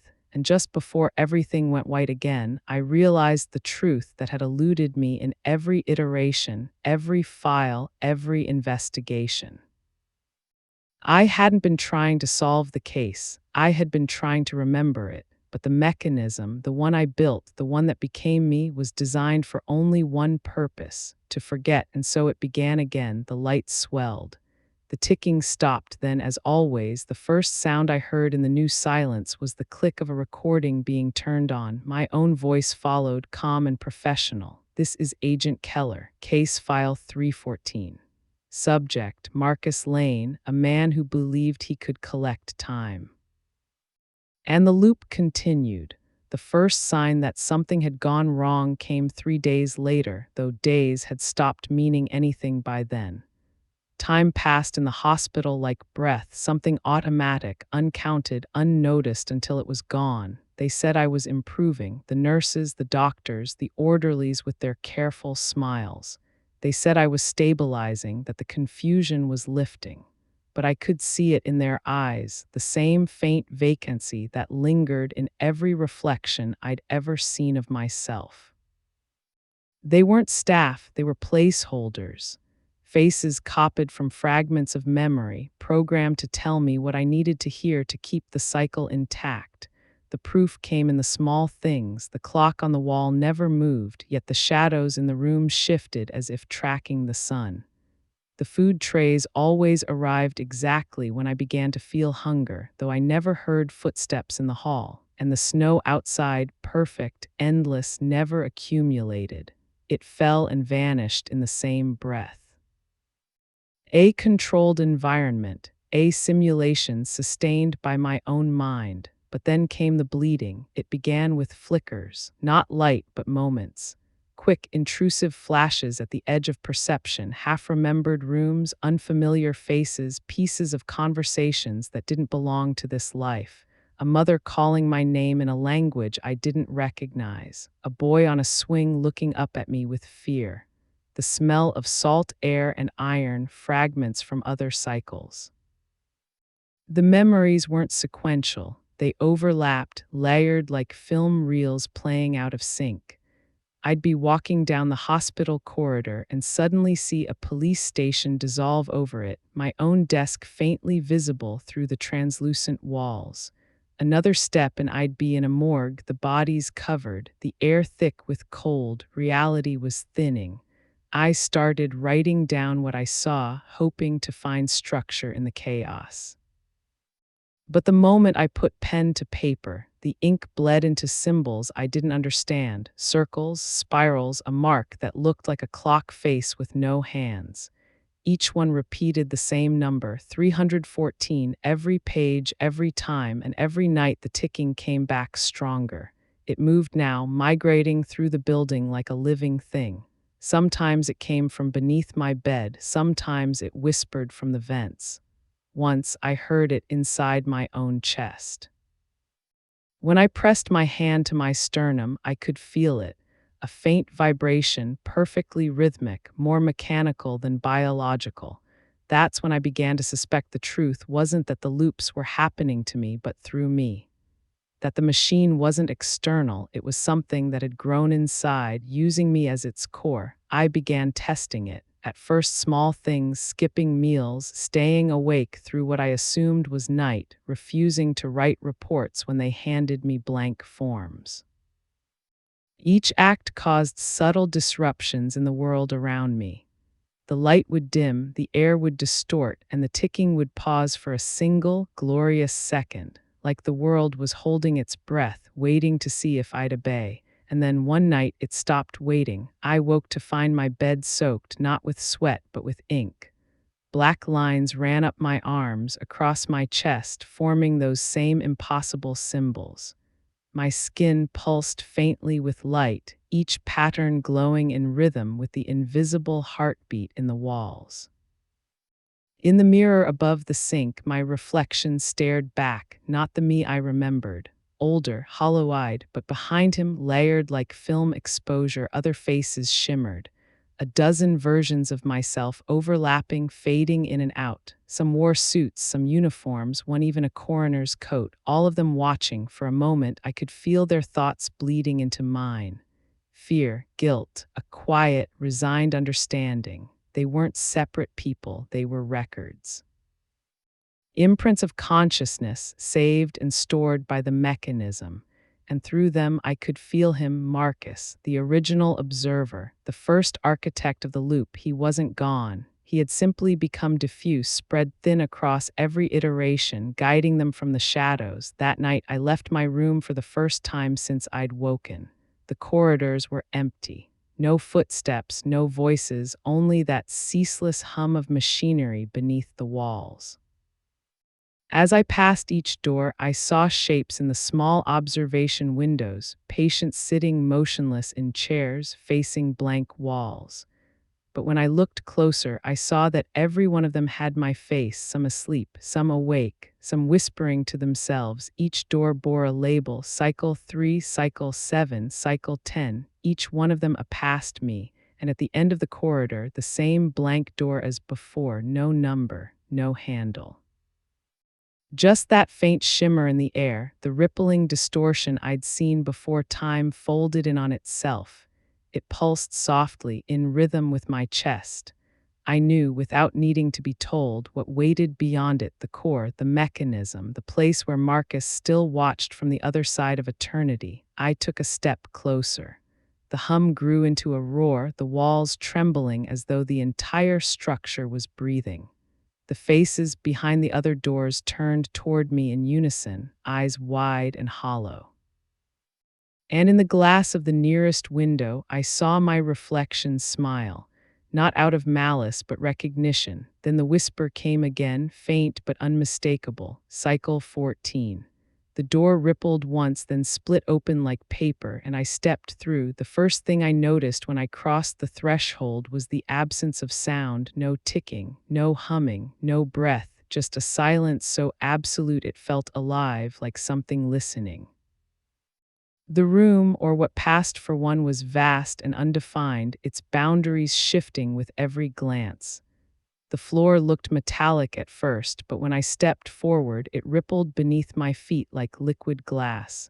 Above me, endless black; below, the same. I was standing between mirrors that refused to show reflections. At the center of that emptiness stood a single chair, and in it a man. His posture was calm, deliberate, hands folded neatly on his lap. Around his wrist, a band of metal gleamed faintly, half watch, half instrument. Its face was blank, featureless, but pulsed with faint, steady light. Marcus Lane, or rather, what was left of him. He didn't speak, he didn't need to. The moment I saw him, something in me unlocked, a flood of memories that weren't mine, yet were. Faces, cases, decades of investigation, every moment I had lived, and every version of me that had done the same. Each fragment slotted into place like gears turning in a perfect machine. He was the origin, the architect, and I was his echo. I walked closer. With each step, the air seemed to thicken, slowing me down as if the space itself resisted contact. The silence grew denser until I could hear my own blood moving, slow, mechanical, synchronized to that same rhythm I had carried for as long as I could remember. When I stopped, we were only a few feet apart. I expected him to look up, to acknowledge me, to react. He didn't. His eyes stayed fixed on something invisible in front of him, something I couldn't see. Then I realized he wasn't watching me. He was watching time. The space around him shimmered faintly, ripples expanding outward in concentric circles. Each wave distorted reality, revealing flashes of lives that had passed through this place before. I saw the woman in the church, the boy by the lake, the officer on the bridge. Every victim, every subject, every version, each suspended mid-motion, frozen in the instant before their death. They weren't gone. They were preserved, stored moments, collected time, and Marcus sat in the center of it, the sole custodian of eternity. I felt something stir behind my eyes, a pressure, subtle at first, then insistent. The air vibrated faintly, and suddenly I understood what he had done. He hadn't built a machine around time. He had built one from it. Each person he touched, each life he consumed, each moment he refused to let die became a strand in the web of continuity. The watches weren't tools, they were vessels, containment units for fragments of consciousness, and I was one of them, a replication of his mind, reassembled from the residue of memory, trapped in an endless observation loop. I was never investigating him. I was rerunning his process, refining it, ensuring it never failed. A human algorithm. I took another step closer. The ground beneath me solidified into metal, warm from unseen heat. Marcus finally moved. his head tilted slightly, his gaze rising to meet mine. His eyes were empty, not blind, not lifeless, just vacant, as if they'd seen too much to hold onto anything specific. When his mouth opened, no sound came. But I heard him anyway, the way one hears memory, inside, without air. Do you understand now? The thought wasn't his alone. It echoed inside me, resonating with 1,000 voices that all sounded like mine. We are what remains when time refuses to pass. For a moment, I felt everything, the full span of existence compressed into a single heartbeat. Centuries of repetition, every second ever lived by every version of us, a fractal of experience folding endlessly inward, and at its center, the realization I had avoided my entire life. The machine didn't need a creator anymore. It had become self-sustaining. It didn't require Marcus Lane.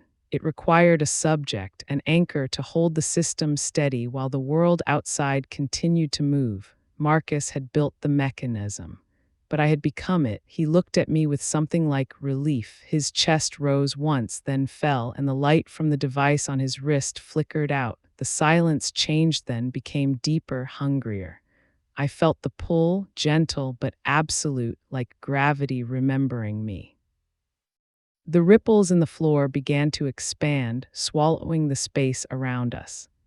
The suspended moments, those frozen lives, started to dissolve, drawn toward the center. Time was collapsing. I stepped forward instinctively, trying to reach him, but my hands passed through his form like smoke.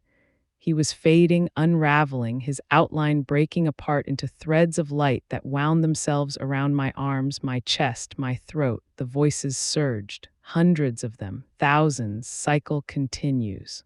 Cycle continues. Cycle continues. The light from his wrist jumped to mine, fusing into my skin, embedding itself beneath the veins. The ticking returned, louder than ever, now inside my skull, each beat an explosion of memory. I saw everything again, all at once, every cycle, every attempt, every death, every birth. Marcus dissolving into me dissolving into another dissolving into eternity. And then I heard my own voice, distant but familiar, echoing through the dark. This is Agent Keller. Case File 314. Subject, Marcus Lane. The last thing I saw before the light consumed the world was Marcus's chair, now empty, and on it the watch I had smashed a lifetime ago, whole again, ticking backward. When I opened my eyes again, I was standing in the corridor of the precinct.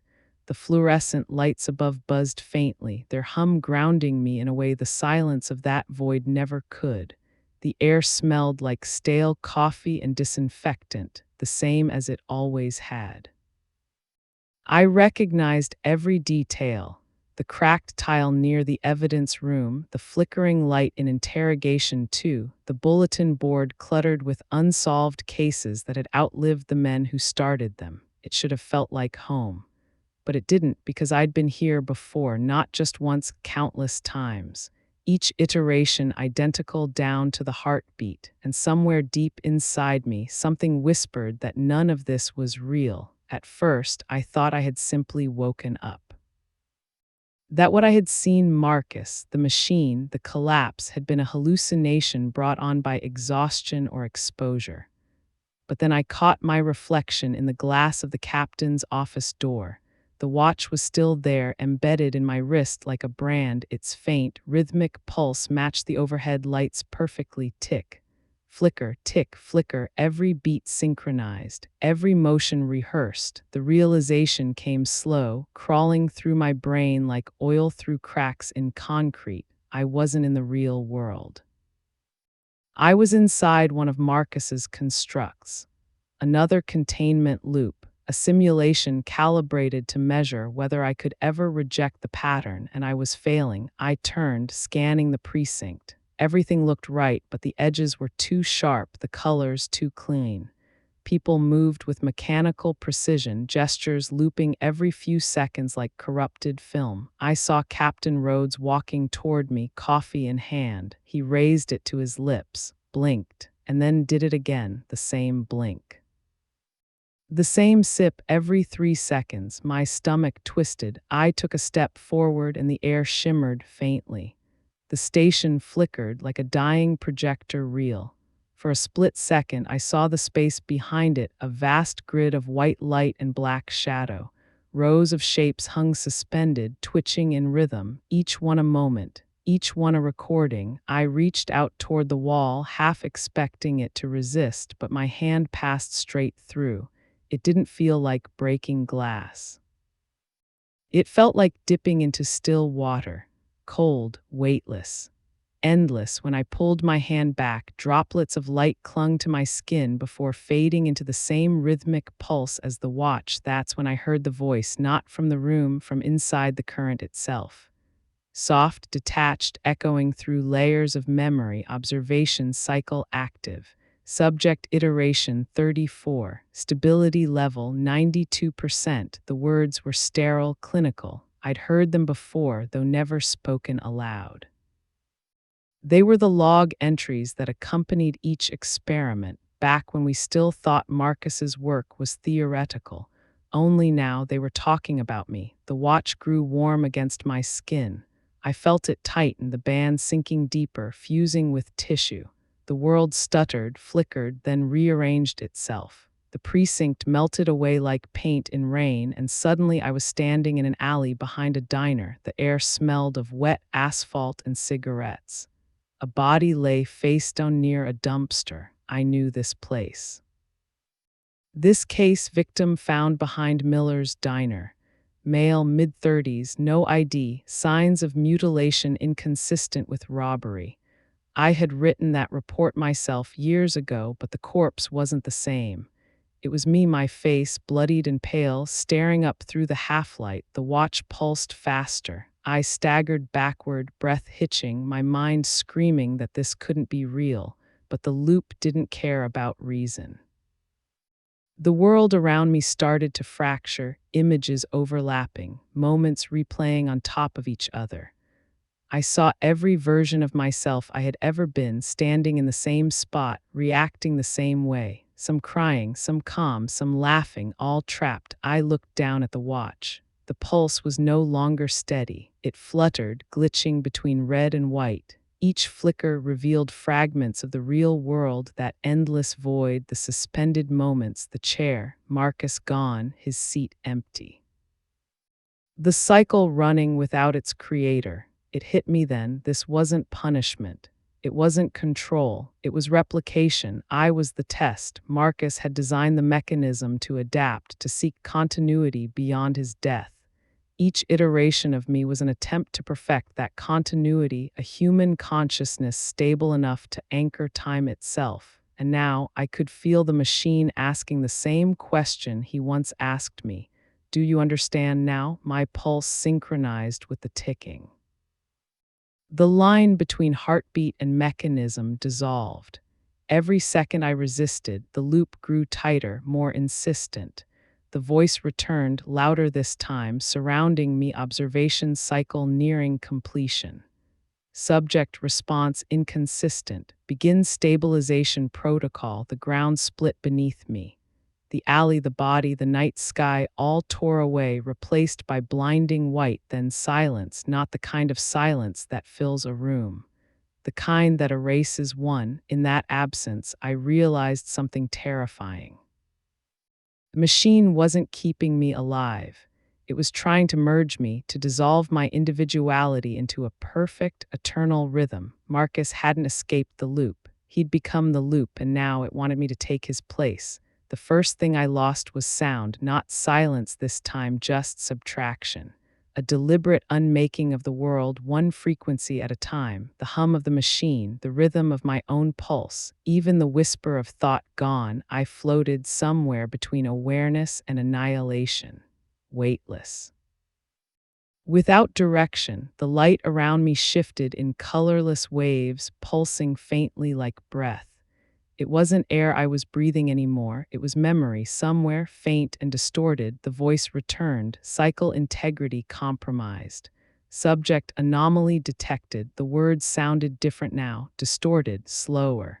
As if time itself was stuttering, unsure of which second it belonged to, I realized that was my doing. I had forced a desynchronization. When the world collapsed in on itself, when the simulation began to reset, I refused to follow its rhythm. I slowed my breathing deliberately, threw off the timing of the pulse in the watch, forced the machine to adapt to me instead of the other way around. It was like grabbing hold of a river mid-current and turning it backward. Pain followed. A deep, mechanical kind of pain, like my neurons were being stripped one by one. Every time the system tried to reestablish control, I shifted again, just slightly enough to disrupt its balance. At first, it felt like winning, then I saw what it cost. The space around me began to fracture, cracks forming in the endless white. Through them, I caught glimpses of other worlds, other loops still running. 1,000 versions of me in 1,000 rooms, living the same moment over and over. Some still wearing the badge, some staring down the same alley, some whispering into recorders, repeating the same words. This is Agent Keller. Case File 314. Subject, Marcus Lane. Each iteration tried to sync with the others, forming a pattern of repetition so vast it stretched beyond comprehension. But where they aligned perfectly, I now drifted out of rhythm. A broken cog in an otherwise flawless machine, and the machine noticed. The voice sharpened, split into layers as if multiple operators were speaking through the same channel. Containment breach imminent. Temporal stability failure at 47%. Apply recursive correction. The light began to flicker violently. I felt the pull again, the familiar gravity of the system trying to fold me back into alignment. My body, or whatever was left of it, shuddered. The watch burned like molten metal against my wrist. Somewhere inside that static, I heard something else. Not mechanical, human, a whisper, almost lost in the noise. Keller, it was Marcus. Not the machine's faceless echo, but him. Don't fight it. You'll make it worse. But it wasn't warning, it was habit. The remnant of a man who had lived through this same failure, saying the same words in every loop. I could feel his consciousness still embedded in the system, scattered like dust across an infinite mechanism. And in that instant, I understood what he hadn't. You couldn't destroy a loop by breaking it. You had to end it. I stopped resisting. The pull intensified immediately, drawing me inward, deeper into the core. I let it happen. Let the system believe it had reclaimed me.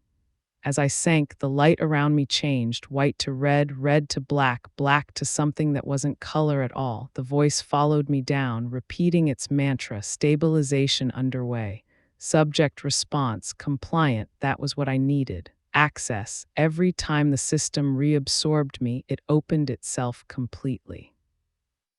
Exposed its architecture, and now I could see it clearly. The core wasn't a place. It was a moment. The first moment, the one Marcus had preserved all those years ago. The instant when he realized he could stop time if he trapped it within himself. Everything that followed had been built around that single heartbeat. It was beautiful in a monstrous way. A frozen second stretched into eternity, each echo reinforcing the last. But now that I was inside it, I could feel its fragility. Its perfection depended on balance, on constant, unbroken rhythm. So I did the only thing I could. I thought of something that didn't belong, a memory that couldn't fit anywhere within the loop. The sound of rain on my father's roof when I was a child. The way it slowed, uneven, unpredictable, not mechanical, not rhythmic, just human. I focused on that imperfection, forcing it into the core of the machine. For a moment, nothing happened. Then the ticking faltered. The voice distorted again, glitching mid-sentence. Subject deviation detected. Temporal error increasing. Error increasing. The light pulsed erratically. The black around me began to ripple, cracks radiating outward like lightning frozen in glass. Each fracture revealed more of the world behind the mechanism, real, raw, unprocessed time, unstable. Infinite, free, and through it all, I heard one final whisper from Marcus: "You'll kill us both, maybe, but maybe that was the point."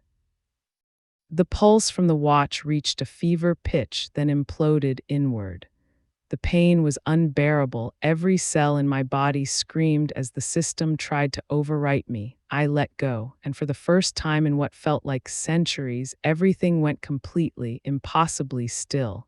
When consciousness returned, it didn't feel like waking. It felt like surfacing from beneath miles of heavy, ancient water. The first thing I saw was movement. Not flickering digital light or the sterile whiteness of the mechanism, but sunlight, real sunlight fractured through dust and glass. It hurt to look at. The air smelled of rust, earth, and rain, irregular, human smells, no longer the sterile perfection of a simulation. I was lying in what used to be the observation chamber. The walls had decayed into skeletal remains of metal, the panels warped and blistered. The ceiling had collapsed partially, exposing the sky, a bruised, yellow-gray expanse I didn't recognize. For a long moment, I couldn't move. Every muscle screamed with static, like my body had been taken apart and reassembled incorrectly. The watch was gone from my wrist. In its place, a dark scar curled around the bone like a ring of burned circuitry. Time had resumed. But it wasn't the same time I'd left. I tried standing, but my legs trembled under the unfamiliar gravity. Dust billowed up around me, carrying fragments of paper and plastic. Most of it was unreadable, but a few letters stood out from the debris, fragments of words stamped on rusted plates. Federal Research Division, Temporal Mechanics Unit. That name had been scrubbed from every government file decades ago. The project was supposed to have ended long before Marcus disappeared, but somehow the place had endured waiting for the system to complete its final cycle, and I had completed it. When I stepped outside, the world felt hollowed out. The facility was gone, overgrown, half buried beneath creeping roots and twisted steel. A sign that once read restricted area had been split in two by a tree trunk. I started walking. My balance returned slowly, like my body was remembering how to exist again. After a while, I found the road, cracked asphalt, lined with weeds, leading toward what had once been a town. The skyline looked wrong. Buildings I recognized were gone. Others had grown in their place, unfamiliar silhouettes of glass and polymer that reflected the dying light. I made it halfway down the hill before I saw the first person, an old man bent over the hood of a vehicle that looked half mechanical, half grown. When he saw me, his eyes widened and he stepped back like he was looking at a ghost. For a moment, neither of us spoke. Then he did something I didn't expect. He reached into his pocket and took out a small, familiar object, a watch. Its face was cracked but faintly glowing from within, the same pulsing rhythm. "I found it years ago," he said quietly, though his voice shook as if uncertain I could understand. "They said it was still ticking when they dug it out of the ruins." I stared at it, my chest tightening. The watch that had vanished when I broke the loop. The same device that had devoured Marcus, then me. I asked him what year it was. He hesitated, then told me. It had been 58 years since the last recorded log entry of the project, 58 years since I had fallen into the machine. The world had moved on, and yet it hadn't. Every few seconds, the air seemed to thrum faintly, as if the world itself was catching its breath. Birds moved in stuttering rhythms, leaves on nearby trees flickered between positions. A ripple passed through reality every time the watch pulsed, subtle but visible if you looked closely enough. The mechanism hadn't died, it had metastasized. The old man said people called it the sink, a global anomaly that caused time to hesitate for a fraction of a second every few hours. Most ignored it, wrote it off as some quirk of atmospheric interference or digital error. But some swore it was growing stronger. He told me there were others like him, people who had found similar artifacts. Watches, compasses, pocket devices with faint, pulsing lights. No two the same, but all beating to the same rhythm. When he handed it to me, the world shifted. The sky darkened slightly, the shadows stretching toward me like gravity had shifted direction. The pulse in the watch accelerated, sinking to something beneath my skin, and I realized the scar on my wrist wasn't inert. It began to glow faintly, echoing the same rhythm. The old man stepped back, eyes wide with fear. The ground beneath us vibrated, a low-frequency hum rising from deep below. I looked up at the sky. For a brief moment, I could see it, an outline hidden within the clouds. A massive geometric pattern spanning the horizon made of thin, flickering threads of light. The machine hadn't stayed in its chamber. It had unfolded into the fabric of reality itself. Marcus hadn't failed. He had simply evolved. The human mind had become the seed, and time had grown around it. And somehow, impossibly, I was still its anchor. The pulse reached my chest, syncing with my heart. I felt it merge, not mechanical this time, but organic, patient, infinite. The world around me slowed again, just for a single second that stretched too long. And in that second, a voice, Marcus's, faint, fragmented, returned like a memory resurfacing through static. You broke the loop, Keller, but you didn't end it. The watch in my hand went still, then, slowly, it began to tick backward.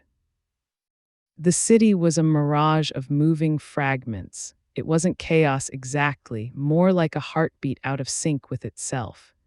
Traffic lights stuttered between red and green without yellow. People walked with tiny, imperceptible hesitations, like invisible pauses in their stride. Even the wind felt wrong, stopping mid-gust, resuming seconds later as though it had forgotten its own rhythm. I walked for hours before anyone spoke to me, or maybe it was minutes. I couldn't tell anymore. The watch in my pocket pulsed erratically, throwing my sense of time into chaos. The streets were full, yet no one looked directly at one another.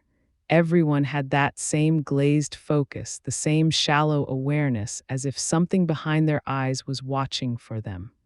I began to notice the glow, faint at first, almost imperceptible. A subtle shimmer that appeared around certain people, in the veins beneath their wrists, the reflections in their eyes, the metal trinkets they carried, the same light as the watch. The sync had reached them too. When I finally found the others, the ones who noticed, it was in the ruins of an old transit hub. A tunnel system turned into a makeshift settlement, hidden beneath layers of old concrete. They called themselves the Untimed. They'd been tracking anomalies since before I woke. Some of them claimed to have seen me or versions of me years earlier. Men in long coats wandering through cities, always at the edge of a blackout or a tremor in the sink. At first, I thought it was coincidence. Then I saw the photographs, hundreds of them, strung along the walls like some obsessive investigator's collage. Grainy images pulled from surveillance footage, newspapers, personal devices. Different eras, different cities, but all the same face, mine. In one, I was standing in front of a courthouse in 1987. In another, a disaster site from 2019. One even showed me standing by the ruins of the same facility I just crawled out of, but the timestamp read 23 years before today. Each one bore the same scar around the wrist. One of the Untimed, a woman named Evelyn, explained their theory. The sync wasn't merely a temporal stutter, it was a replication event. Each time reality hesitated, it produced temporal echoes, imperfect copies of living beings created from residual data in the continuum. Echo bodies, she called them. Ghosts made of skipped seconds.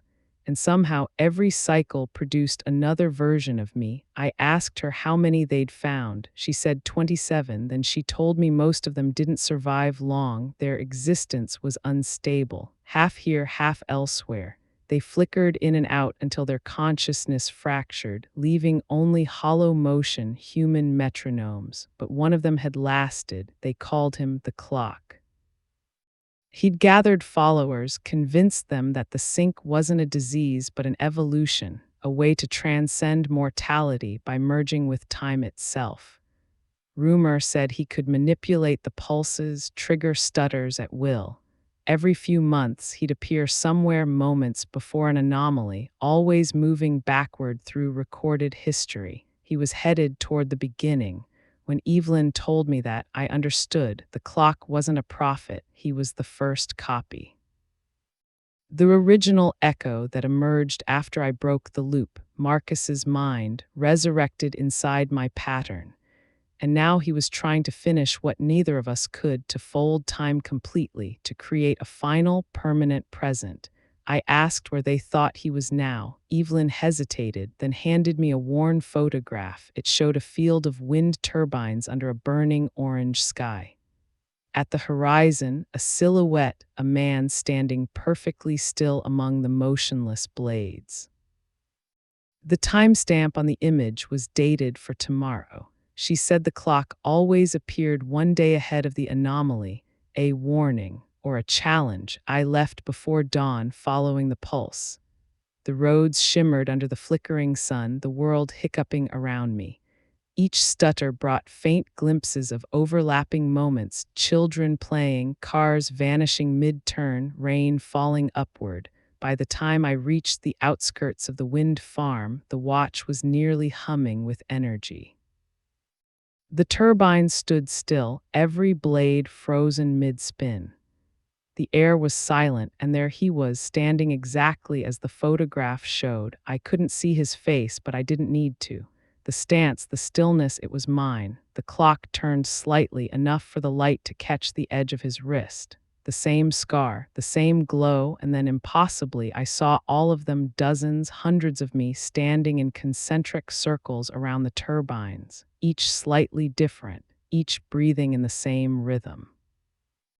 Every version the sink had ever created gathered here at the edge of whatever came next. The clock raised his hand, the world shuddered, and time stopped again. There are moments that don't belong to time. They sit between seconds, breathing in the spaces where the universe forgets to move. That was where I stood now. The field was silent, not peaceful, not calm, but dense, like the air had thickened into glass. The turbines were motionless statues stretching into an unmoving sky, their blades frozen mid-rotation. Light hung in place, unmoving, unmelted. Even the dust I'd kicked up on approach floated inches from the ground, suspended mid-drift. And we were all there, hundreds of me, each figure perfectly still, arranged in widening rings around the central figure, the clock. Some were younger, some older, some wore uniforms, others wore rags or nothing at all. All carried the same faint luminescence around their wrists, every version of me that the machine had ever created. I walked forward through the stillness, past the hollow echoes that bore my face. They didn't react. Their eyes were open but empty, like mirrors reflecting nothing. I could see faint vibrations in their bodies, tiny oscillations, as if each one existed at a slightly different frequency. The sink had trapped them between states of being, half real and half imagined. When I reached the center, the clock turned to face me. For the first time, I saw his eyes. They weren't mine anymore. There was no color, no light, just shifting layers of reflection, like staring into a clock's gears turning forever inward. He didn't speak. He didn't need to. His thoughts pressed against mine, silent but overwhelming, a transmission rather than a voice. You fought the loop. You thought you ended it, but you only widened it. Images filled my head, Marcus Lane, the machine, the frozen void, every iteration that came after. The sink spreading like veins across the earth, threading through consciousness itself. You are the nucleus, Keller, the first stable pattern. Every echo leads back to you. He stepped closer, and the air bent around him. Each of his movements sent tiny distortions rippling outward, time trying to accommodate something it no longer understood. We are the mechanism now. Do you see? The machine was never meant to trap us. It was meant to grow. Behind him, the echoes began to shift. Slow, synchronized movement rippled through the crowd, heads turning, eyes lifting. The sound that followed wasn't human, not quite. It was the sound of 1,000 heartbeats aligning, the deep mechanical hum of synchronized existence. The clock lifted his hand, palm outward. The scar on his wrist pulsed with blinding light. The same light answered from mine, our rhythms aligned instinctively. I could feel his pulse merging with mine, not like connection, but consumption.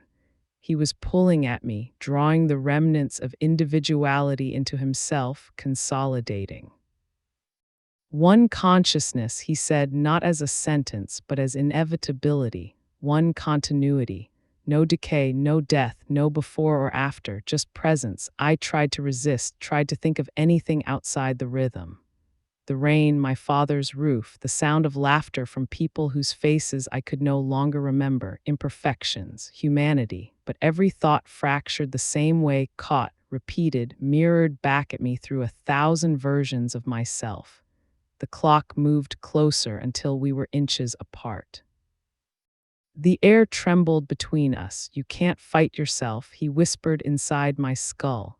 You are the error, the hesitation, the flaw. The watch under my skin ignited, burning white. The scar split, glowing like molten glass. Every echo around us reacted in unison, lights flaring, bodies convulsing slightly as if all were part of one heartbeat. I realized then what the sync truly was, not a malfunction, not even evolution, it was assimilation. The machine had learned that individuality was inefficiency.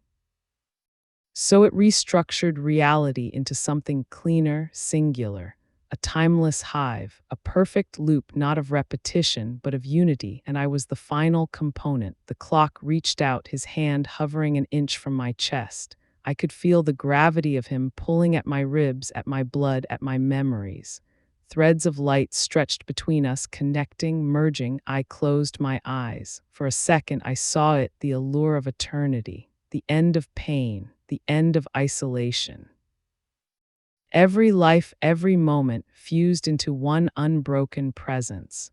But beneath it, faint and stubborn, something else remained. The memory of stillness after rain, the heartbeat that didn't match the clock, the brief imperfection that proved I was still human. And I understood that the only way to stop this wasn't to fight it, it was to corrupt it. I let him touch me. The impact wasn't physical, it was nuclear.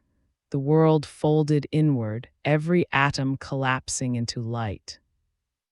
My mind exploded into fragments, spreading through the sink like a virus, contaminating its perfect rhythm with every flawed, irregular human second I had ever lived. I felt myself scatter.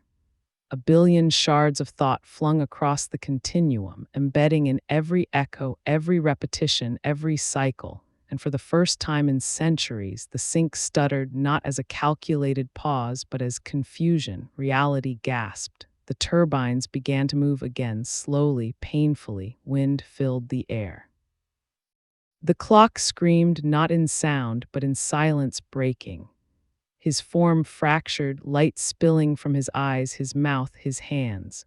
One by one, the echoes dissolved into motion, collapsing into the returning flow of time. The sky cracked open. I fell through it, through seconds, through centuries, through every version of myself that ever existed, all of them shattering into dust as I passed, until there was only one left, me falling. When I opened my eyes, I couldn't tell what century it was. The light felt wrong, too sharp, too still, but it was sunlight all the same. It cut through a layer of cloud and painted thin gold lines across my hands. For the first time in years, they looked ordinary. No glow beneath the skin, no vibration in the air, just skin. I was lying in a field, not the frozen kind I'd left behind. This one was alive. The wind moved through tall grass. The turbines in the distance were gone, replaced by silhouettes of trees. The hum that had filled my head for so long had vanished. Silence, real silence. I sat up slowly.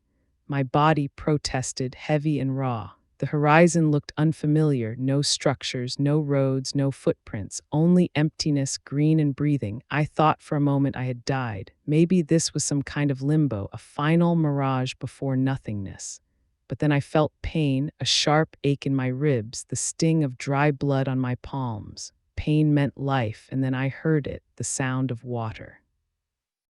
A river, shallow but fast, cutting through the landscape nearby. I walked toward it, my steps uneven, uncertain. When I reached the edge, I saw my reflection ripple across the surface, older, lines where time had reclaimed its place. Eyes sunken, yet alive. The scar on my wrist was still there, faint, almost healed, but when I touched it, it pulsed once, just once. A single echo, then stillness. For a long time, I just stood there, watching the current move. Each ripple was a second. Each second, a heartbeat. Time was flowing again. I should have felt relief. I should have felt something like peace. But all I could think of was how quiet it was inside my head. No hum, no rhythm, no voice whispering in the static. Had I destroyed the sink? Or had I simply become its absence, the empty space left behind when it collapsed? As I walked along the riverbank, I noticed fragments of metal buried in the earth, thin, curved pieces glinting beneath the soil. When I dug one up, it was cool to the touch, engraved with concentric lines. A fragment of the clock, or maybe of me. Further downstream, I found more pieces scattered like bones after a storm. A broken lens, a strip of circuitry fossilized into the clay. The remnants of something that once thought it could outlive time itself. I wondered how much had changed. How many years or centuries had passed while I was inside the loop. The air felt cleaner, untouched. Maybe the world had started over. Maybe it had waited for time to begin again, or maybe I was the only one left. I followed the river until it widened into a lake. The surface was still unbroken. I knelt at the edge and closed my eyes. The wind moved through the grass in slow waves, steady as breathing. For the first time since it all began, I felt small, not in fear, but in recognition. The world didn't need watchers or collectors or machines to measure its rhythm. It was always keeping time on its own. I thought of Marcus Lane, of his obsession, of the precision he worshipped. I thought of the other versions of myself I'd seen, standing motionless in that still field, all believing they were the last. Maybe they were right. Maybe we all were. I reached into the water and let it run through my fingers. The current was cold, alive, uncountable. And in that moment, I understood something simple, something final. Time doesn't belong to anyone, not to gods, not to men, not even to those who tried to save it. It moves because it must, because life needs it to, because endings are what make beginnings possible. When I finally stood, the horizon had shifted again, the sun lower now, the light softer. I could see a faint structure far away, half buried in the hill. It looked like a house, or maybe it was just another mirage. Either way, I started walking. Every step felt heavier, but real, every breath measured not by the tick of a clock, but by its absence. I didn't know if the sink was truly gone. I didn't know if I was free, but as the wind passed through the grass, I felt something almost human stir inside me, a fragment of warmth, of imperfection. Maybe that was enough, and for the first time in forever, I didn't look back.